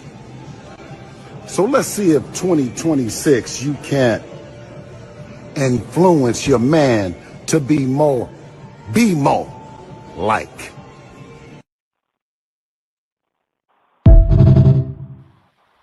This is the disgust of Devin Haney and Bill Haney that I was discussing further. But please, by all means, gentlemen, one at a time, but give me y'all thoughts on this foolishness. Enigma, you can go first, baby. Well, hell, first I'll go with Shakur first, and him and his delusional talk and his double standard. I don't understand that shit at all, because how can you get mad and say you don't like the fact that Tank does put a hydration clause on Ryan and Barrios, but you want to put the same hydration clause on Conor Ben and goddamn Devin? That shit makes no sense. He put his foot in his mouth right there. Ain't gonna go no further. He just like Tio said, slow, right there. That's it. Clarissa Shields, I blame Pat Poose, man. I blame Pat for that shit, because he's not motherfucking. No, I'm just saying he not checking her. He's supposed to be her man. He's supposed to be covering her. He's supposed to correct her when she's saying some crazy shit and not be having her look like she's nuts out here. So that's just part of him being her man and him covering her. Simple and plain. Don't let her say no dumb shit. And this may sound a little bit chauvinistic, but I'm not being that way. Men are just built to be stronger than women physically. So if she was to get hit by Rolly, he'd knock her fucking head off, just like old boy did with the motherfucking gloves with the 16s on and headgear. Knocked her ass down. And wasn't that the nigga that Rolly beat up? Ain't that the nigga that Rolly beat up? Exactly. And then you got Bill and Devin Haney. I ain't gonna say Devin, because Devin ain't got shit to do with Bill and his retarded ass shit he's doing. And as far as him talking slick about motherfucking Coach Cal and motherfucking Tank and what Tank ain't do for fucking Coach Cal. Tank did buy Coach Cal a car. He just bought Coach Cal a brand new car for Christmas. So I don't know what the fuck he talking about with that shit. And motherfucking Debo Dev, how KO say it, Debo Dev. That's just crazy, man. It don't make no fucking sense. She was also, and I played it earlier. Oh, go ahead. Go ahead. Tank ain't gonna fucking fight Dev. Dev at 147. Dev might as well go to 154. Yeah, but Enigma, you can't really say that if he was willing to fight Jake Paul at 100 and whatever. All those I doors knew were you was left gonna wide say that. open now. And I said that when he said that when he made the fight with Jake, I'm like, he done opened the floodgates for these corny asses. But you know what? The difference is that was an exhibition. That wasn't no real fight. It was an exhibition. It was supposed to be scripted, but Tank wasn't gonna follow the script. So motherfucking Jake had to find a back door to get up out of that shit, and that's exactly what he did. Yeah, but them pounds is them pounds. You know what I'm saying? If you was willing to put on them pounds for exhibition, and if they were starting a hybrid, whatever, it would have still counted towards some sort of boxing record. I hear what you're saying. I'm just telling you what they are gonna cry and hang on to because they're gonna say, "Oh, you were willing to fight Jake, so now you can fight Devin." But my question was, why is Devin even still willing to fight 135 pounders? Why is he even still willing to fight 135-pound niggas when you're at 147? Why are you looking behind you instead of in front of you? That's Bill. That's Bill Haney doing that nut ass shit the same way he was doing when he was at 135, trying to build Dev off a Tank. Just keep attaching his name to him.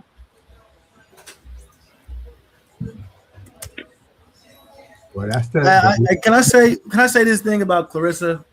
When it comes to, I don't know how well she knows this, but Riley got like 17 fights or however many fights, 17 wins, 2 losses, whatever it was. There's only 5 people that this man ain't knocked out. So, needless to say, he finds people's chins. Right? Okay. I don't see a world where I don't know if she's ever been hit that hard cleanly with somebody that's dead ass serious. Sparring is one I don't thing. think she has. You know what I mean? Sparring is one thing, but just you know what I mean, a dip smack in the mouth is gonna wake you up. You know what I'm saying? It wakes grown ass men up.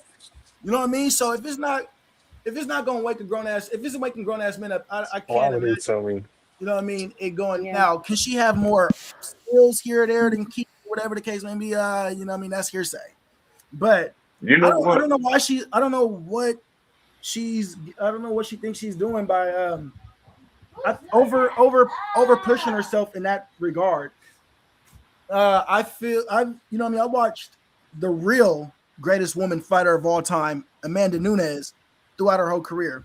And she didn't really talk that much shit. You know what I mean? Too much. She talked about the people that got in there, but everybody the way Amanda Nunes got her respect is by the people giving her damn respect. You know what I'm saying? Giving her respect. And then to the point that it was Dana White and the men that was saying, "Oh, Clarissa can probably beat some of the guys as well." It was not Clarissa. It was Amanda can beat some of the guys as well.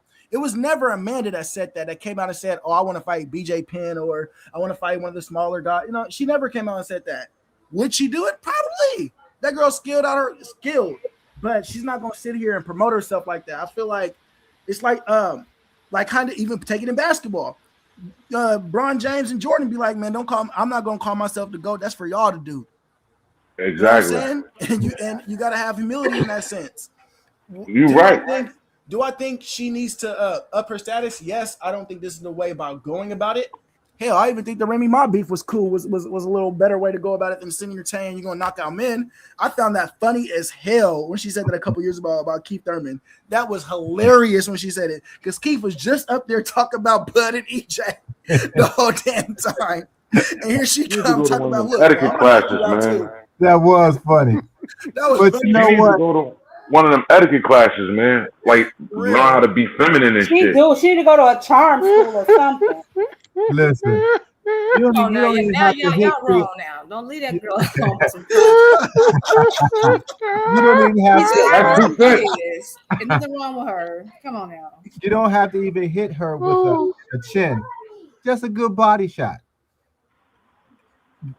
Why do you have? Because I think what's kind of driving her to even talk like that is because she sparred with men. And I know they went easy on her. She can keep saying that they didn't. I know they did. Women's and men's bodies, of course, are different, as we all know. These guys, if she gets hit with somebody who is a heavy puncher, like, say, Rolly, in her body, or just in the stomach, Carissa's gonna be on her knees. And I'm not saying that to be, to be salacious or anything, but she'll be on her knees. No, it's the truth. Yeah. Hey, And John Queen, is she having a baby? John, is she having a baby? She said I she hope plans not. to next year. I hope not either. She's getting ready to fight French Tom Cruise, but she said those are her plans for next year. So Yeah. You Oh, get okay, okay. you get hit in that stomach, even with you men, you done. going down. So, but I think that's what's driving it a little bit. But I also agree with Cam that learning to be feminine starts early, starts at home. You're gonna have to first have examples around you, which is usually going to be your aunts, your mom, maybe an older sister, grandmothers, things of that nature, and it has to be taught. You just can't suddenly go to a class and pick it up. It's good to try it that way, but she's around an atmosphere that's very ultra aggressive.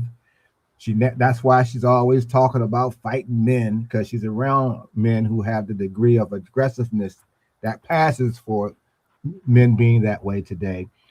So I don't think we're seeing that they worked with her and how she physically looks when she's out. She's dressing better. She got a glam squad. The hair looks better and things of that nature. But that's as a result of being called ugly. So that's just covering. Femininity is from within, and it develops as you grow into young womanhood. Yep. Yep. And it's not just something you can go to the store and buy. So I don't know what will happen to her in that department. If Pap is not trying to steer her in how she deports herself, how she speaks, because I'm looking at the interview you just saw, and the guy who was there, one, he knew he was asking a question that she was That would going to. antagonize her. Yep. He knew that, but Hey, then when, Mr. Gregory, yeah, that's what I meant by when I said Pat's supposed to be the man. He's supposed right, to Oh, be yeah. he's supposed to be covering her. He's supposed right, to be Okay. covering her. Okay. That's what a man Okay. do. yeah, I That's know, what he's supposed to do.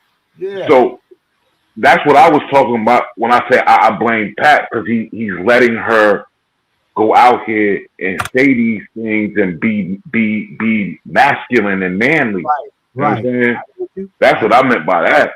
Yeah, and he has to be able to, show her herself.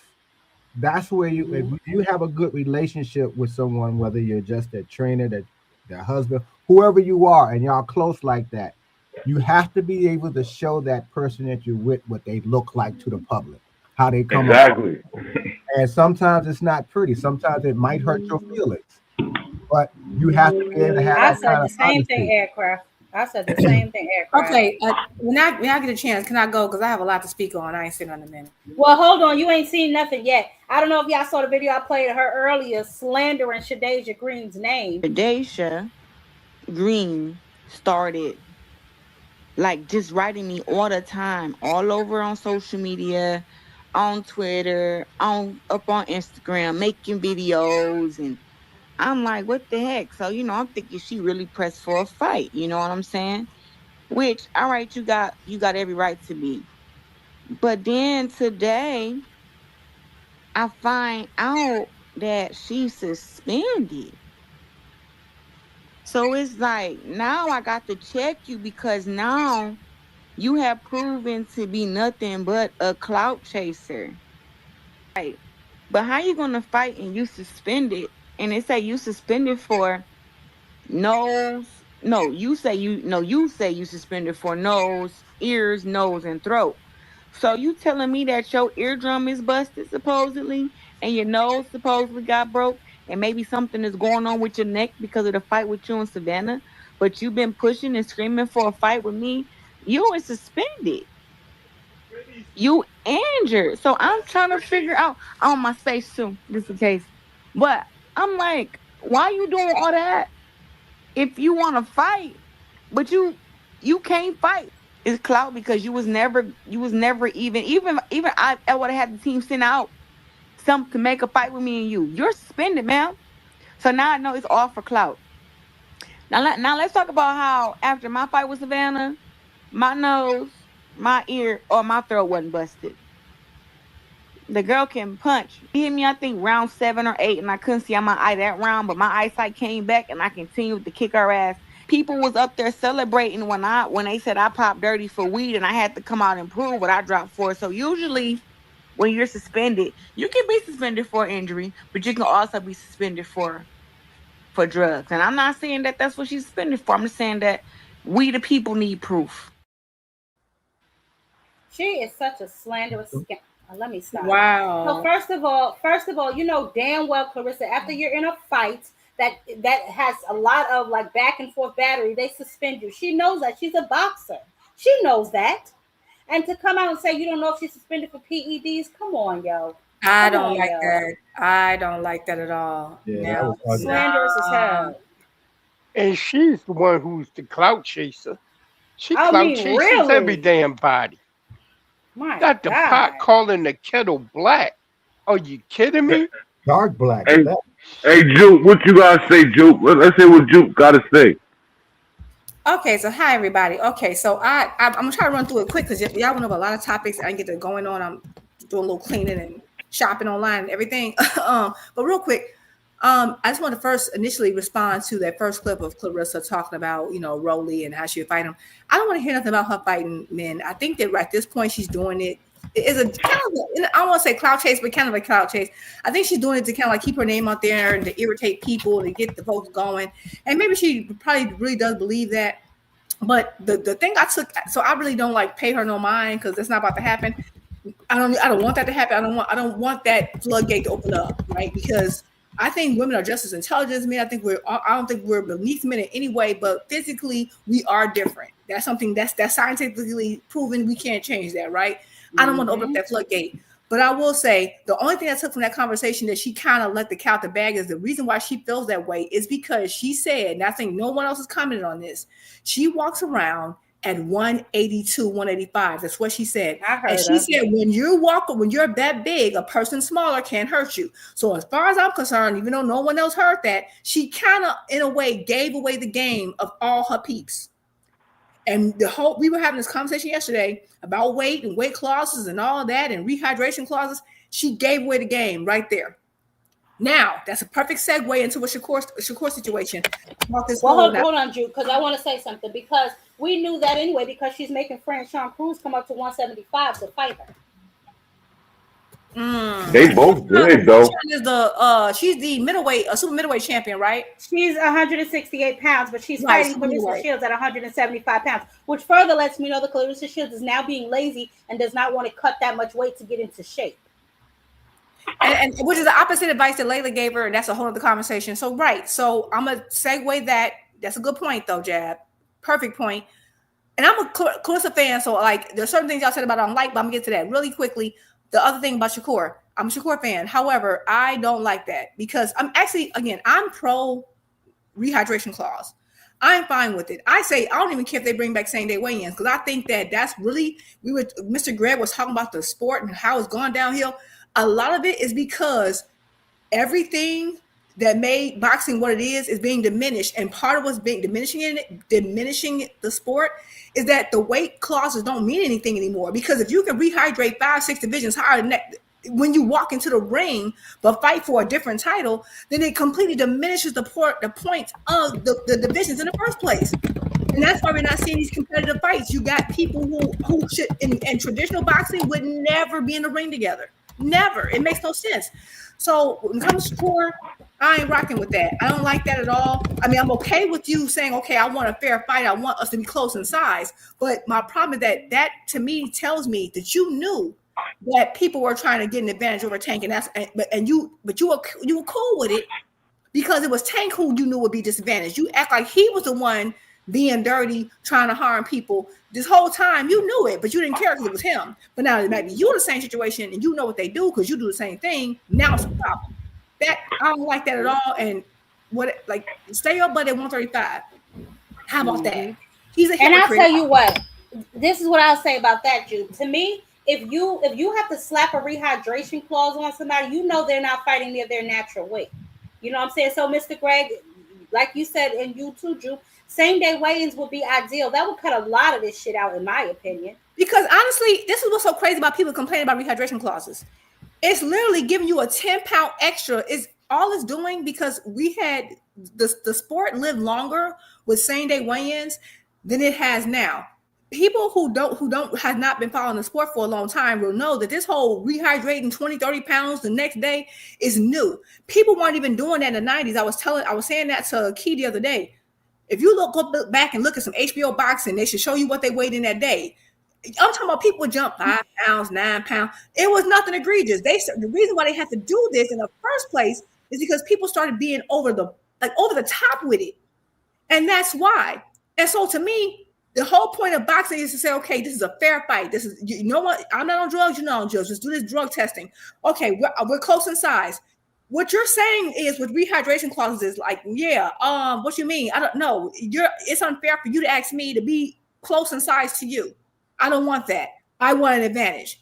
Like, that's literally what you're saying. So you're not gonna ever make me feel bad for nobody who he put me on rehydration clause. Then fight at your weight class. Fight someone bigger than. I don't feel bad for you. That's like me saying, why can't I fight this 5th grader? I need to take my grown behind and fight another grown woman. What are you talking about? So that's just how I feel. Now getting to the other stuff with Carissa, and y'all blaming Pat. Y'all saying the femininity stuff. Okay, so I was a tomboy, true and blue. Like, this is what I am, right? Well, growing up, I was. This is the boxing game. This is her business, whether it's women or men. I don't care about no femininity. I don't think she need no charm school. She is who she was. She be, before she ever met Papoose, she was a 2-time gold Olympian. She was already the most awarded, most accomplished woman boxer in history. Papoose can't tell that girl nothing about how to run her career. He's a covering. He's her man on the private level. Stand up now. He can have his opinions about marketing if he wants. He has his opinion, but she did all that before she met him. And I hate to say it, she's more accomplished in her field than he ever was in his. So what are we talking about here? And I just think, like, I get the whole male thing, and I'm the covering. I get that masculine thing y'all go through, but no, like, you need to take a back seat. Worry about raps. Nah, hey, Drew. Show her nothing. Oh, let her finish. Can I speak out the I didn't interrupt y'all, but with all due respect. After Enigma, Rich. Yeah, I would just say, I'm a sum it up here. I'm a fan of Clarissa. I like her as a fighter. Do I agree with everything she do? No. That's like I'm criticizing her now with this Rolly stuff. I'm not trying to hear that, because the minute he pop you and knock you on your butt, everybody gonna be crying. So I don't want to see it. Okay. But I think she's a better fighter than him, skill for skill. Yes. But I don't know what will happen if he hits her. But again, she gave away the game by saying how big she was. And that's what everybody else was doing. That's what apparently Shakur was doing. That's what Devin was doing. That's what Benedita, Bam, a whole bunch of people. I like a lot of them. It don't matter. But I don't care about no femininity. This is her game. She's supposed to be like, okay, I beat heifers up. That's what I do. That's the only thing she needs to put on it. So I don't think she needs to have some charm school. For whom? Who is she trying to charm out here? Her job is to beat people up, and we would never tell a man to have a better marketing scheme so he can make the women fans happier. But why she got to do it? I ain't with that at all. I'll go ahead. Hey, Drew. It's my time. Hold on. Hold on, Enigma. You finished, Drew? Drew, you finished? I guess so. Oh, yeah, I'm done, baby. Go ahead, Enigma. That's why. Hey, Drew, I wasn't all right. Firstly, that has nothing to do with her calling out men. She fight women. She's a female. She's a female boxer who fights females. Clarissa gets out here and says she can beat men. She calls out men. And when she's not mentioned with the men, when it comes to pound for pound rankings and all that shit, she has something to say about it. That's what I'm talking about. That ain't got shit to do with her getting in the ring and beating up women. Nothing to do with that at all. For him to say, hey babe, cool out with that. Talking about you gonna fight men and all that shit. That ain't what you do. Okay, I hear you, Enigma. I hear you, Mr. Enigma. I hear you. But guess what? It's still in his place to tell her nothing about fighting. I agree. I disagree with her calling out men, but it's her career. And she was doing that before he came into the place. He can say, I don't like this, I don't prefer this, but you still can't tell her that, because at the end of the day, I will say this though, she has a better chance of beating Rolly than he do.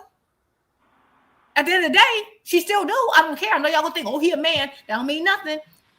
And she still has a better chance. I would pick her to beat Rolly before Papoose can beat Rolly. I do. So at the end of the day, it don't matter. I wouldn't even say that. I wouldn't say that. You probably wouldn't. I would. We can agree, disagree. I'm just saying, when it comes to that, it's because that's her boyfriend. I don't know why people think because someone has a spouse that somehow he's supposed to have a say over your career. We would never say that on the reverse. You don't have a say. So that's not him having a say over her career. He's not telling her. Hold on, because I don't agree. I don't think that's what Enigma is saying, Jude. I feel like what he's saying, which I 100% agree with, he needs to at least better guide her. Now, having a spouse does not all of a sudden mean you have a choke chain on and he walking you down the street. But if that is your spouse, he's supposed to want you to represent him in the best way possible. And you running around here saying goofy ass shit like you can beat men. For one, he should be offended all in himself, and he should be looking at your ass sideways like, well, damn, if we ever get into a tough ass argument, do I got to worry about squaring up with your ass? So yes, I do feel like she needs to kind of pipe down a little bit with all of that talk. Don't nobody want to hear that. Okay, well, I'm gonna disagree with both of you by saying this. That's who she said that for years. He knew that's who she was when he got with her. If you knew she's been saying that years before she even met Papoose. So if you can't get into someone's life and then saying you represent me, you gotta change. What do you mean I represent you? When I'm out there, she built the Clarissa Shields brand way before him. She knows when she goes out there, she's representing the Clarissa Shields brand. That brand was built way before Papoose. If he didn't like it, then why would you date someone who's like that? You can't get married anybody. Both of them wrong. You can't come along. You can't come later and then try to come Johnny come lately and then change what I already who I am. It ain't about changing. It's about making you better as a person. It's about making you better as a person. Now, if he's not in her life and he's not making her better. Right there. My career is my career. Ain't no man coming around saying, well, I feel you can go. But that's not her career, Jude. Running around here talking about you can beat men has nothing to do with your career. That's all about because it's talking about boxing. It's boxing. No, but you can't box no man, so that has nothing to do with your career. If we were to see Rolly get in the ring with her and knock her the fuck out, you know how many people will be on Rolly's neck because she running him out? Now, if that was a man saying but that's who she was before he got with her. She was before he got with her. Mind. Yeah. It's not about that though, Jude. Jab, listen to me. Enigma and Jab. This is my only point. Listen, she was like that before he got with her. He was okay with who she was before he got with her. You can't come in now and think it's going to change. If I know a man was doing a certain thing before I got with him, I cannot then come in and be like, no, but you represent me. You can't. No, I have to accept that. You can't come in now and change it. That's ridiculous. No, that doesn't make sense. However, if that was a problem, you don't get with that person. Wait a minute. No, that's not fair. That's not right, Jude. Can I talk now? Before hold on, Rich. No, it's not. Hold on, Rich. Let Mr. Greg go. My understanding, however, I hear what Jupe is saying, that you can't come and do that. But my understanding about Papoose and Clarissa is that she actually wanted him to be a part of her management and marketing team, not just your boyfriend. And I just get I get the shine because I can now appeal to the hip hop community. So if that is true, and I heard her say this, if he's supposed to be advising her, helping her, assisting her, maybe even he's being paid, yes, he does have to speak on how she's presenting herself to the public. Now, if that's not the case, I understand what Jupe is saying, but my understanding is he was supposed to be guiding her, using his expertise, whatever that may be, using his influence, whatever that may be, to guide and market her and help her, present herself better than she had been. And it started with how she was looking, because he brought in a whole glam squad. So when you do that, in terms of how you physically look, you also have to think about how you comport and present yourself verbally and the things that you say and do. So that does mean you have to advise her, Stop saying that you're gonna beat another man. Stop talking the way that she's been doing. But if that's not the case, then you're right. But if what I heard her say about what he's supposed to do, he is supposed to say all of that. Okay, well, let me just say this then. Let's say you're right, and he's supposed to advise her.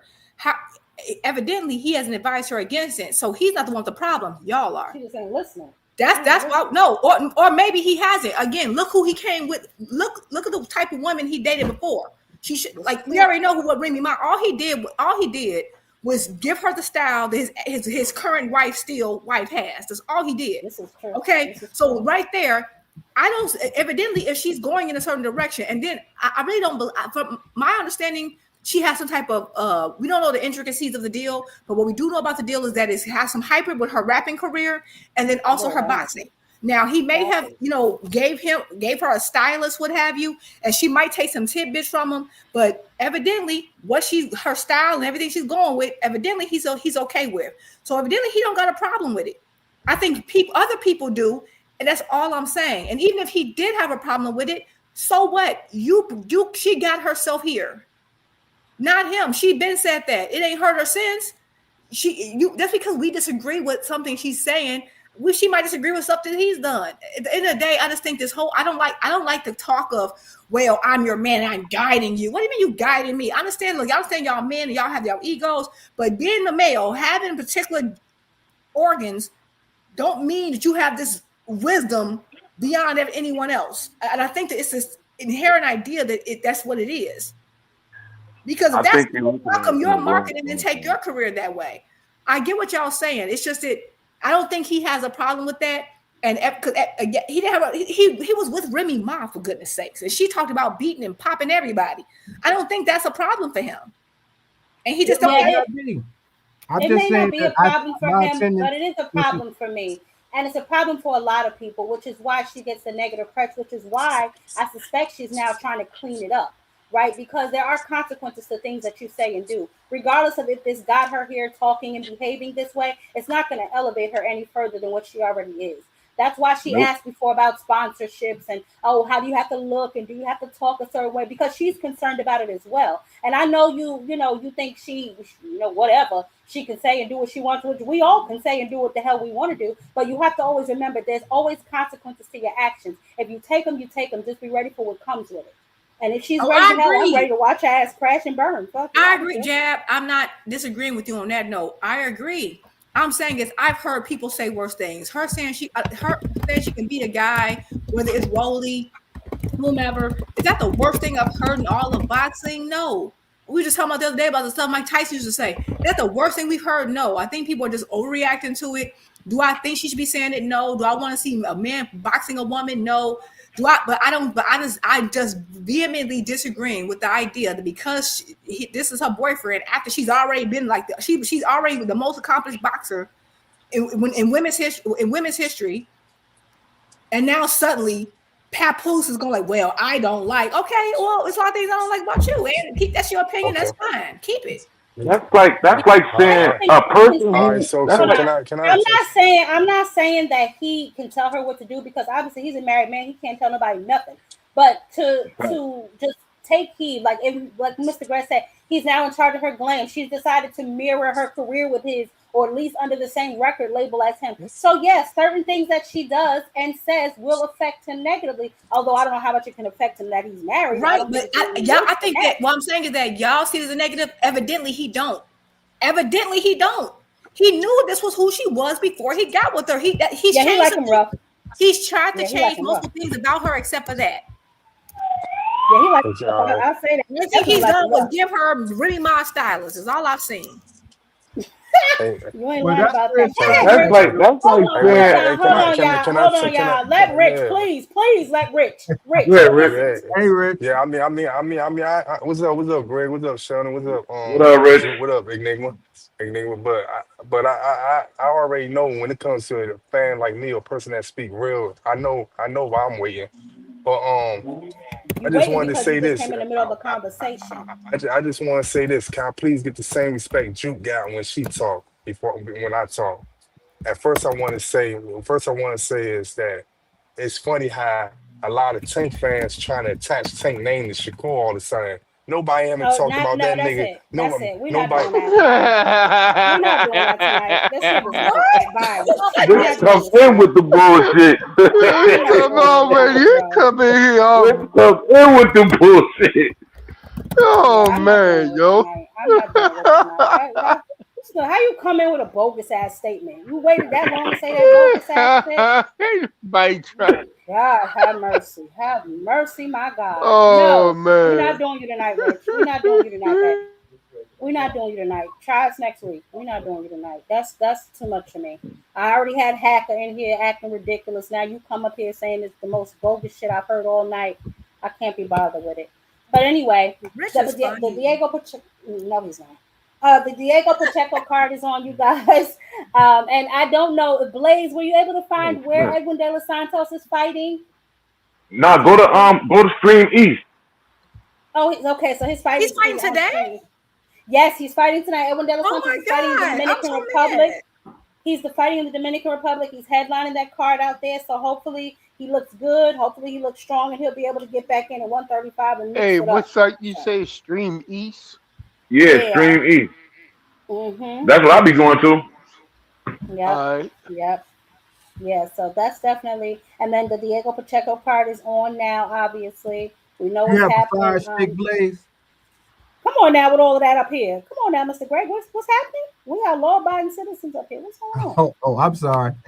My I thought you, goodness. We I don't, we thought you don't, could we don't, find them at Best Buy.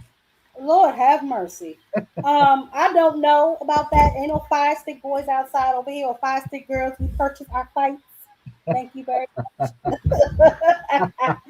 No, but no, but just in totality, I just wanted to really bring that to you guys' attention. The hypocrisy. I understand what you're saying, Drew. I don't think that's what Enigma was saying for him to come in and control her. But I do think when you get with somebody, there are certain things you have to give and take. You know what I'm saying? And maybe, like you said, and I agree, he like him rough, honey. You know, the whole Remy Ma situation. So maybe he don't have a problem with how she, interacts with people and the things that she comes out of her mouth and say. They just have to be prepared for the backlash. And if they prepared, I'm prepared. Let's get it. But the Shadeja Green situation, the slander, that's a little too much for me. She takes it a little too far sometimes. No, I you're don't know right. if Now she's that I didn't know about until intentionally. you said it. That was the first time I heard. I did not hear. That was my first time hearing that little snippet. I didn't know Mm-hmm. that she was like insinuating that Shadeja had some type of drug thing. Because you're right. If there's a fight where there's a lot of if there's any type of damage, like or not damage, or even if you just get Hit punched, a lot, yeah. they Punched especially on. depending on the state or whatever state. Cause like New York banned, like they suspend everybody. Like if you get hit Yep. out Yep. one time, they're like you're suspended. Like they just Yep. is how they are. So unless she knows something we don't, I don't like that. I don't like her putting that out there like that. And I, Mm-hmm. and I, Mm-hmm. and I don't like the way. And I agree. Someone else earlier said she's acting a little bit like one of the reality shows. Now maybe that's just her generation. Maybe I'm showing Yeah, my no, age. she acting like she want to be on the Zeus Oh, network, fight girl child. show. Yeah, I think that this is just, and that's why I said that's what I was trying to say about. That's why I didn't really have much to say about her trying to fight Rolly. I think she's saying things almost like it's almost trollish, like you're saying things that are highly controversial to put yourself into the conversation so people will talk about it, get your name going. You know how people just throw little things out so that people can bite on it. I think that's what when she brings up the men, because she hadn't brought the men in a while. Remember, it's a Keith Thurman thing for a while, a couple years ago. Yup. And Yup. then that gave her some, I think that's part of the strategy because Papoose comes from that hip hop world that, and you have this hip hop versus reality TV kind of back and forth merger. He also comes from reality TV. So now she's saying, hey, I'm offering $100,000 to any girl who can fight me. That gives me Papoose vibes, reality TV vibes, real house stars of whoever the hell. That's what gives me Yeah, those that shit was vibes. It might crazy. be. It And That might shit be. was crazy. She it got But you know 100 G's what? for any girl that could beat her ass. She That's said, crazy. Instead of remember, fighting Shadeja. Tell me. remember when she sparred somebody before? that was talking shit to her. I Yeah. forget old girl name, but she whooped her ass. It was one of But the she one a of the lot, girls on baddies or some shit. Yeah. Yeah. yeah, a lot of chicks be talking shit to her in the comment sections, and she be reading that shit. That's probably where that shit coming from. You know, Calissa got a high head, man.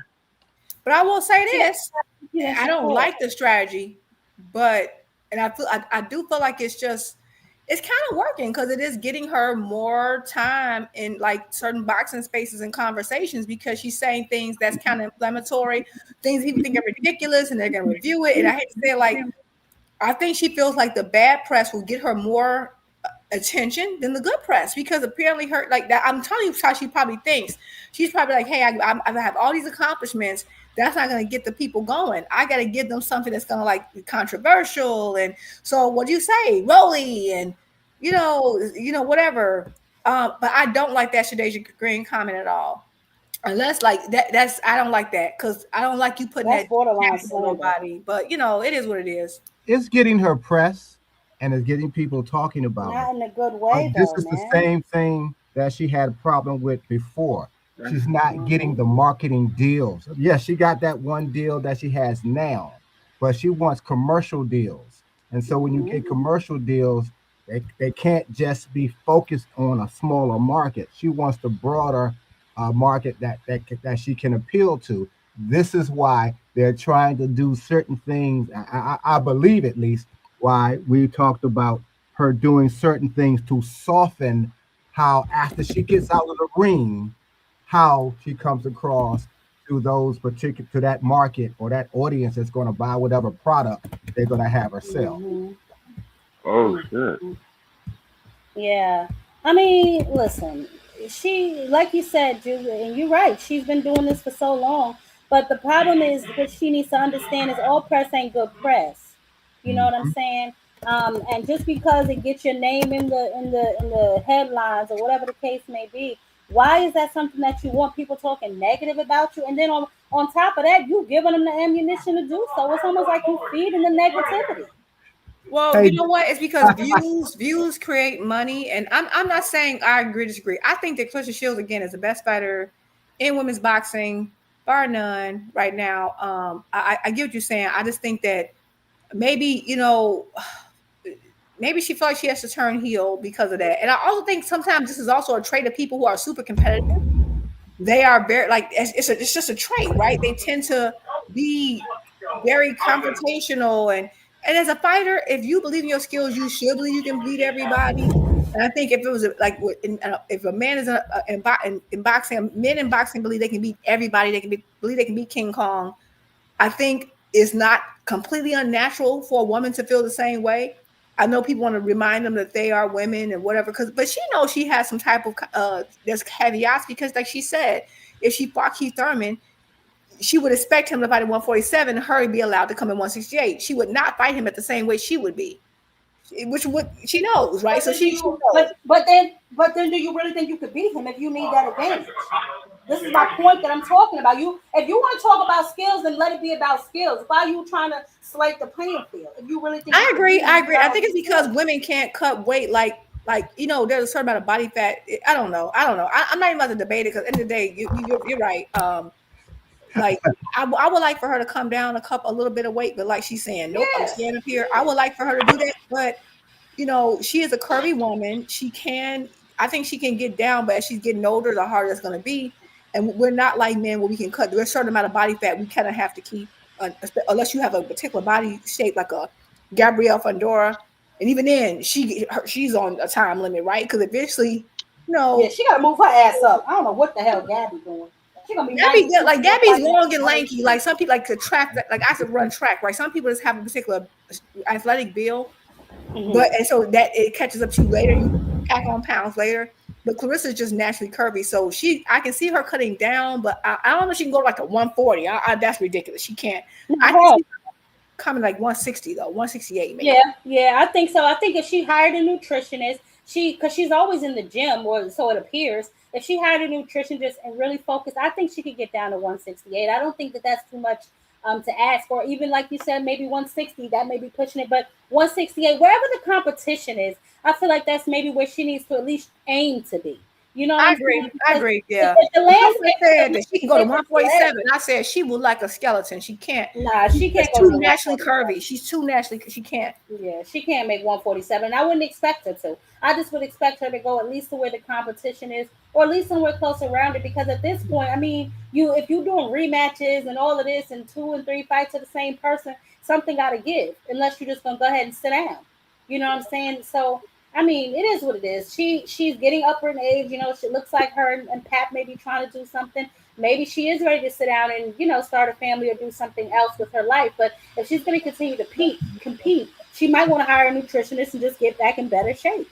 I agree, and she needs to be because if she's about having a baby. I'm not saying you can't fight after a baby, but I don't like that.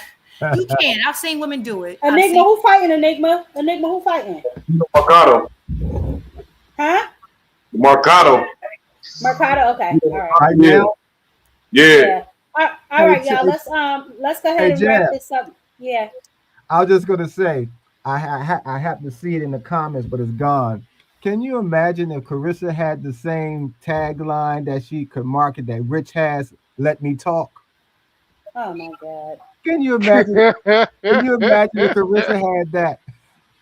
Oh my Can God. I talk? Can Can I I talk? talk? Can I talk? Lord have mercy. All right, Lord y'all. have Peace and mercy. blessings. All right, I'm Yes, out Mr. of sir. here. All right, Okay, One Mo love. Billy. All right, Mr. Bench. can I talk? Oh Oh my God. goodness. Vans up. Any final words, baby? I'm getting ready to shut down. I'm gonna go watch some fights. Vans up. Band up. That track phone, man. You gotta stop. Put some minutes on it, man. Jesus Christ on the cross.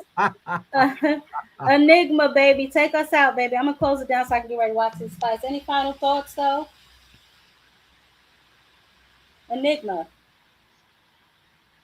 Enigma. I can't hear it. So what's going on around here? Enigma, can you hear us? We can't hear you, baby. I get you now. Okay. I Final get. thoughts. I'm getting ready to shut it down so I can go watch the fights. Final thoughts. No, I ain't got nothing. Everything's all good. I'm into this damn fight. Okay, baby. What you All said right, I'm out. stream. I ain't gonna ask you what that is on live. All right. I almost asked them. Good night, Enigma. I'll talk to y'all later. Oh God. Juke baby. Final thoughts?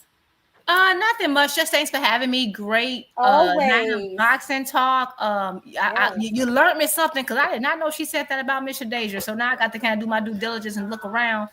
She's that was on her spaces. That was on X. That was on her spaces. That's correct. Come on, Carissa, don't do that. I would love to see her in Shadeja. I am Me interested to too. seeing her and the heavy hitting diva rematch. I like that fight for her. I like the what's her name? Raquel. What's that lady name? Raquel. Chi or Chaya, something like that. I know what you're I talking know. I about though. think Jake Paul just signed her, but yeah, it was this Oh, you other. talking about Caroline Dubois? That's what he just signed. Yeah, I think yeah. No, not her because she might be No, too she's at small. 135. Yeah, she's at 135. Where's she It's the, from? I think she's from the DMV area. He signed a lot of chicks, so I don't It's even the know. I'll yeah, have to look it's into Raquel that. something. It'll come to me next time I'm up here. I'll let you know. But I Okay. like that, and I like the Hannah Gabriel's rematch. If Hannah Gabriel's can stay clean and not have no. But I heard She some was good. not dirty. That was her dog. So you know what? I'm gonna make my dirty secrets about Hannah because y'all can stop playing with her name. But yes, I did hear that it was she was like the dog had some type of medication. She put it on the dog and it her touched her dog hair. had puppies. She sent me everything I need actually to make the video, and I need to go ahead and make it. Yes, she has the dog was having puppies, and she had to go and get the dog a C-section.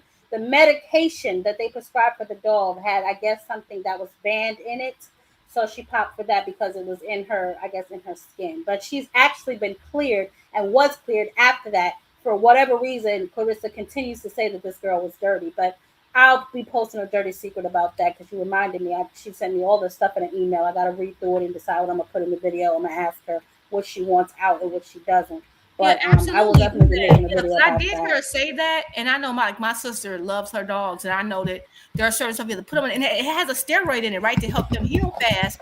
And you Yes, it touch it, is. and I Yes, it can see does. that getting into your bloodstream. That's possible. So yeah, I'll give her. And I like Hannah Gabriel's. I really like her. So, but other than that, I agree. Like I'm a Shakur fan, but he is a hypocrite. Mm-hmm. No, I ain't going for that. He is a hypocrite. I don't know what Rich was trying to talk about, but that's so funny. Don't know, don't care. I don't know and I don't care. We're not doing that tonight. First thing out your mouth is Tank is clout chasing. Shakur, you all wrong. Yeah, But go that's ahead. not he literally can't. Like he can't you can't clout chase someone who has less clout than you. Like that doesn't make any sense. Talk about it, Juke. You can't, like, and I like Shakur, but you can't. Tank, there's literally no one. The only person that Tank can conceivably clout chase is, like, I don't know, Mayweather. Like he can't clout chase anyone else. Like, I don't know what you think this is.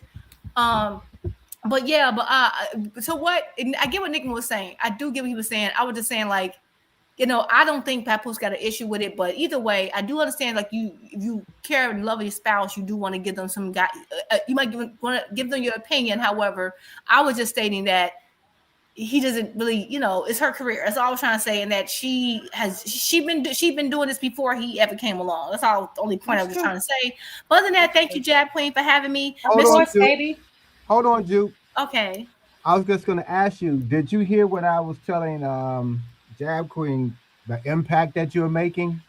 I did, and I want to thank you for saying that, because I appreciate it. I really do appreciate everything you said, Mr. Greg. It's 100% true, and that's why I occasionally ask you when you're going to do your own show. You know, I'll be having time, Mr. Greg. Well, you know what? After this, maybe 2026, maybe I'll consider it. Maybe I'll consider it. Maybe I will. But you know, I this year is like my first year. I've been watching boxing YouTube for so long, and I've been listening to all the ladies cook and all the guys cook, and so I never felt comfortable coming like on lives until like really to like the second half of the year. So I'm getting my feet wet. I might dibble and dabble one day. Now you seem to be walking tall, sis. So now that you're here, and now that you're being referenced. Now that I've seen comments when they're talking about you and Jab and Key and Jab Queen. There's something there that y'all need to do something, the four of you. So I just say that to say I like encouraging, because that happened for me when I was younger. People encouraged me to do different things, and I did them all. Y'all do the same thing. So I just wanted to make sure that I keep saying that to you. Because Jab got her show, 2 Cent had hers, and I was around before they both got started. So hopefully I could be, push you along as well, because other people gonna come. So go ahead and get on it, and, in January, go and do your thing. Thank you so much, Mr. Greg. I appreciate that encouragement, and thanks for having me, Jab Queen. You have an amazing show as always. Of course, baby. Y'all have a good evening. I'm gonna go ahead and finish watching this card. Y'all have a good one. Okay, then. You too. Hey, Jab, go ahead. I know you're trying to catch the fight. You go ahead and take us home. I saved the best for last. Any final wrap up? What you got for us, Mr. Greg? I know we talked about an array of things. Yeah, and it all comes back to what I said earlier. We're watching boxing, the boxing's reality TV now. That's what it is. Mm-hmm. And we're gonna get some laughs. We're gonna get mad. We're gonna not like it.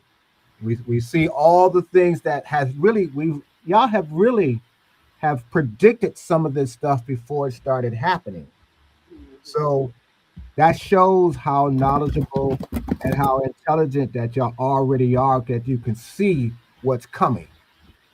Yeah. So, there's no use, trying to say too much about it, other than we're watching reality TV now. I've been, I did what you said. I've been on turkey ass. People just, I don't know, they're not paying attention. A lot of those videos don't get the views, but they're so important. But I just let them sit there because they're going to age well. Especially with him making all these moves that he's making, and then the purchase of EA Sports recently. And now he's out here trying to get the tournament. So he's definitely making his moves. You know what I'm saying? So it's going to be interesting to see the landscape of boxing within the next few years. Yeah, well, keep doing the videos and re-release them from time to time, because they're going to coincide with something that's going to take. So you already got the bullets, so just know when to fire them. Yep, for sure. Well, thank you so much for stopping by. Happy holidays. You too. Hopefully I'll get a chance to talk to y'all 1 or 2 more times before we get to the final week of this month. And hopefully everybody has a happy holiday either way. Yeah, are you going to be around for the? I'll be around. I wasn't going to be around, but I am we just made a decision that we'll stay. So I'll be Okay. here. All Okay, for right. sure. Because All I'm right. gonna do I'm gonna do an award show probably before the end of the year. I'm gonna be doing award for trainer of the year, fight of the year, knockout of the year. So I want everybody to come and give their, put their bid in for who they think should win. I'm Oh, still that's putting great. everything together. Yeah, I'm still putting That's everything great. together, but I'm gonna, make the posts and stuff so we can get as many people over as possible because I really want everybody to, it's gonna be my annual thing at the end of the year. I'm gonna crown and give the award to just trainer, boxer, Uh, comeback kid. We'll do it all. So I'm still putting everything together, but I'll definitely let you know. well, I'll definitely be there. Oh, by the way, did you get a chance to find out any more about the twins? I was on their page and I sent them an email, so I'm just waiting for a response. But I did reach out to both of them. I think their page is ran by their father, so Mm-hmm. hopefully he'll see it and he'll respond. So I'm Okay. definitely looking to get them back on there because I need to reestablish next to Jab. I haven't really gotten any of the up and coming kids on here yet. I've been looking at a lot of them, but some of them don't speak English, or some of them, I don't. Right. Sometimes I think they just start those accounts and just kind of just to have them. I don't know if they really check them, so I got to find Mm-hmm. another way to get to them. But I will. Don't worry about it. Okay then. Well, I'll check on you. All right. Thank you so much, All right. Mr. Greg. All right. Enjoy the All right. fight. All right. All right. Bye now. Night. Night. Whew. Okay, y'all. So I know we went over a lot, and I know, what I'm saying. I tried to be, I don't want to say objective because y'all know I like who I like and I don't who I don't. But I'm always tell the truth about them, right? I just feel like in certain situations, a lot of these guys, they would like to paint some of their fights as legacy fights when indeed they're actually not. But let's be happy for the fights that we have, including the card that is on tonight. So y'all stay safe, y'all be blessed, and thank y'all once again for joining me. And next year we turning it up. But at the end of this year, we are going to have our first annual Jab Queen Award ceremony. So y'all make sure y'all show up. Y'all let me know who y'all want to win Trainer of the Year, Fighter of the Year, Knockout of the Year, Comeback Fight of the Year. We got all of that. So I'm so excited. I can't wait. I'm still piecing everything together, but I want y'all to make sure y'all here because I want to know who y'all are nominating. And until then, y'all know what to do, baby. Catch mother on another panel. I am gone.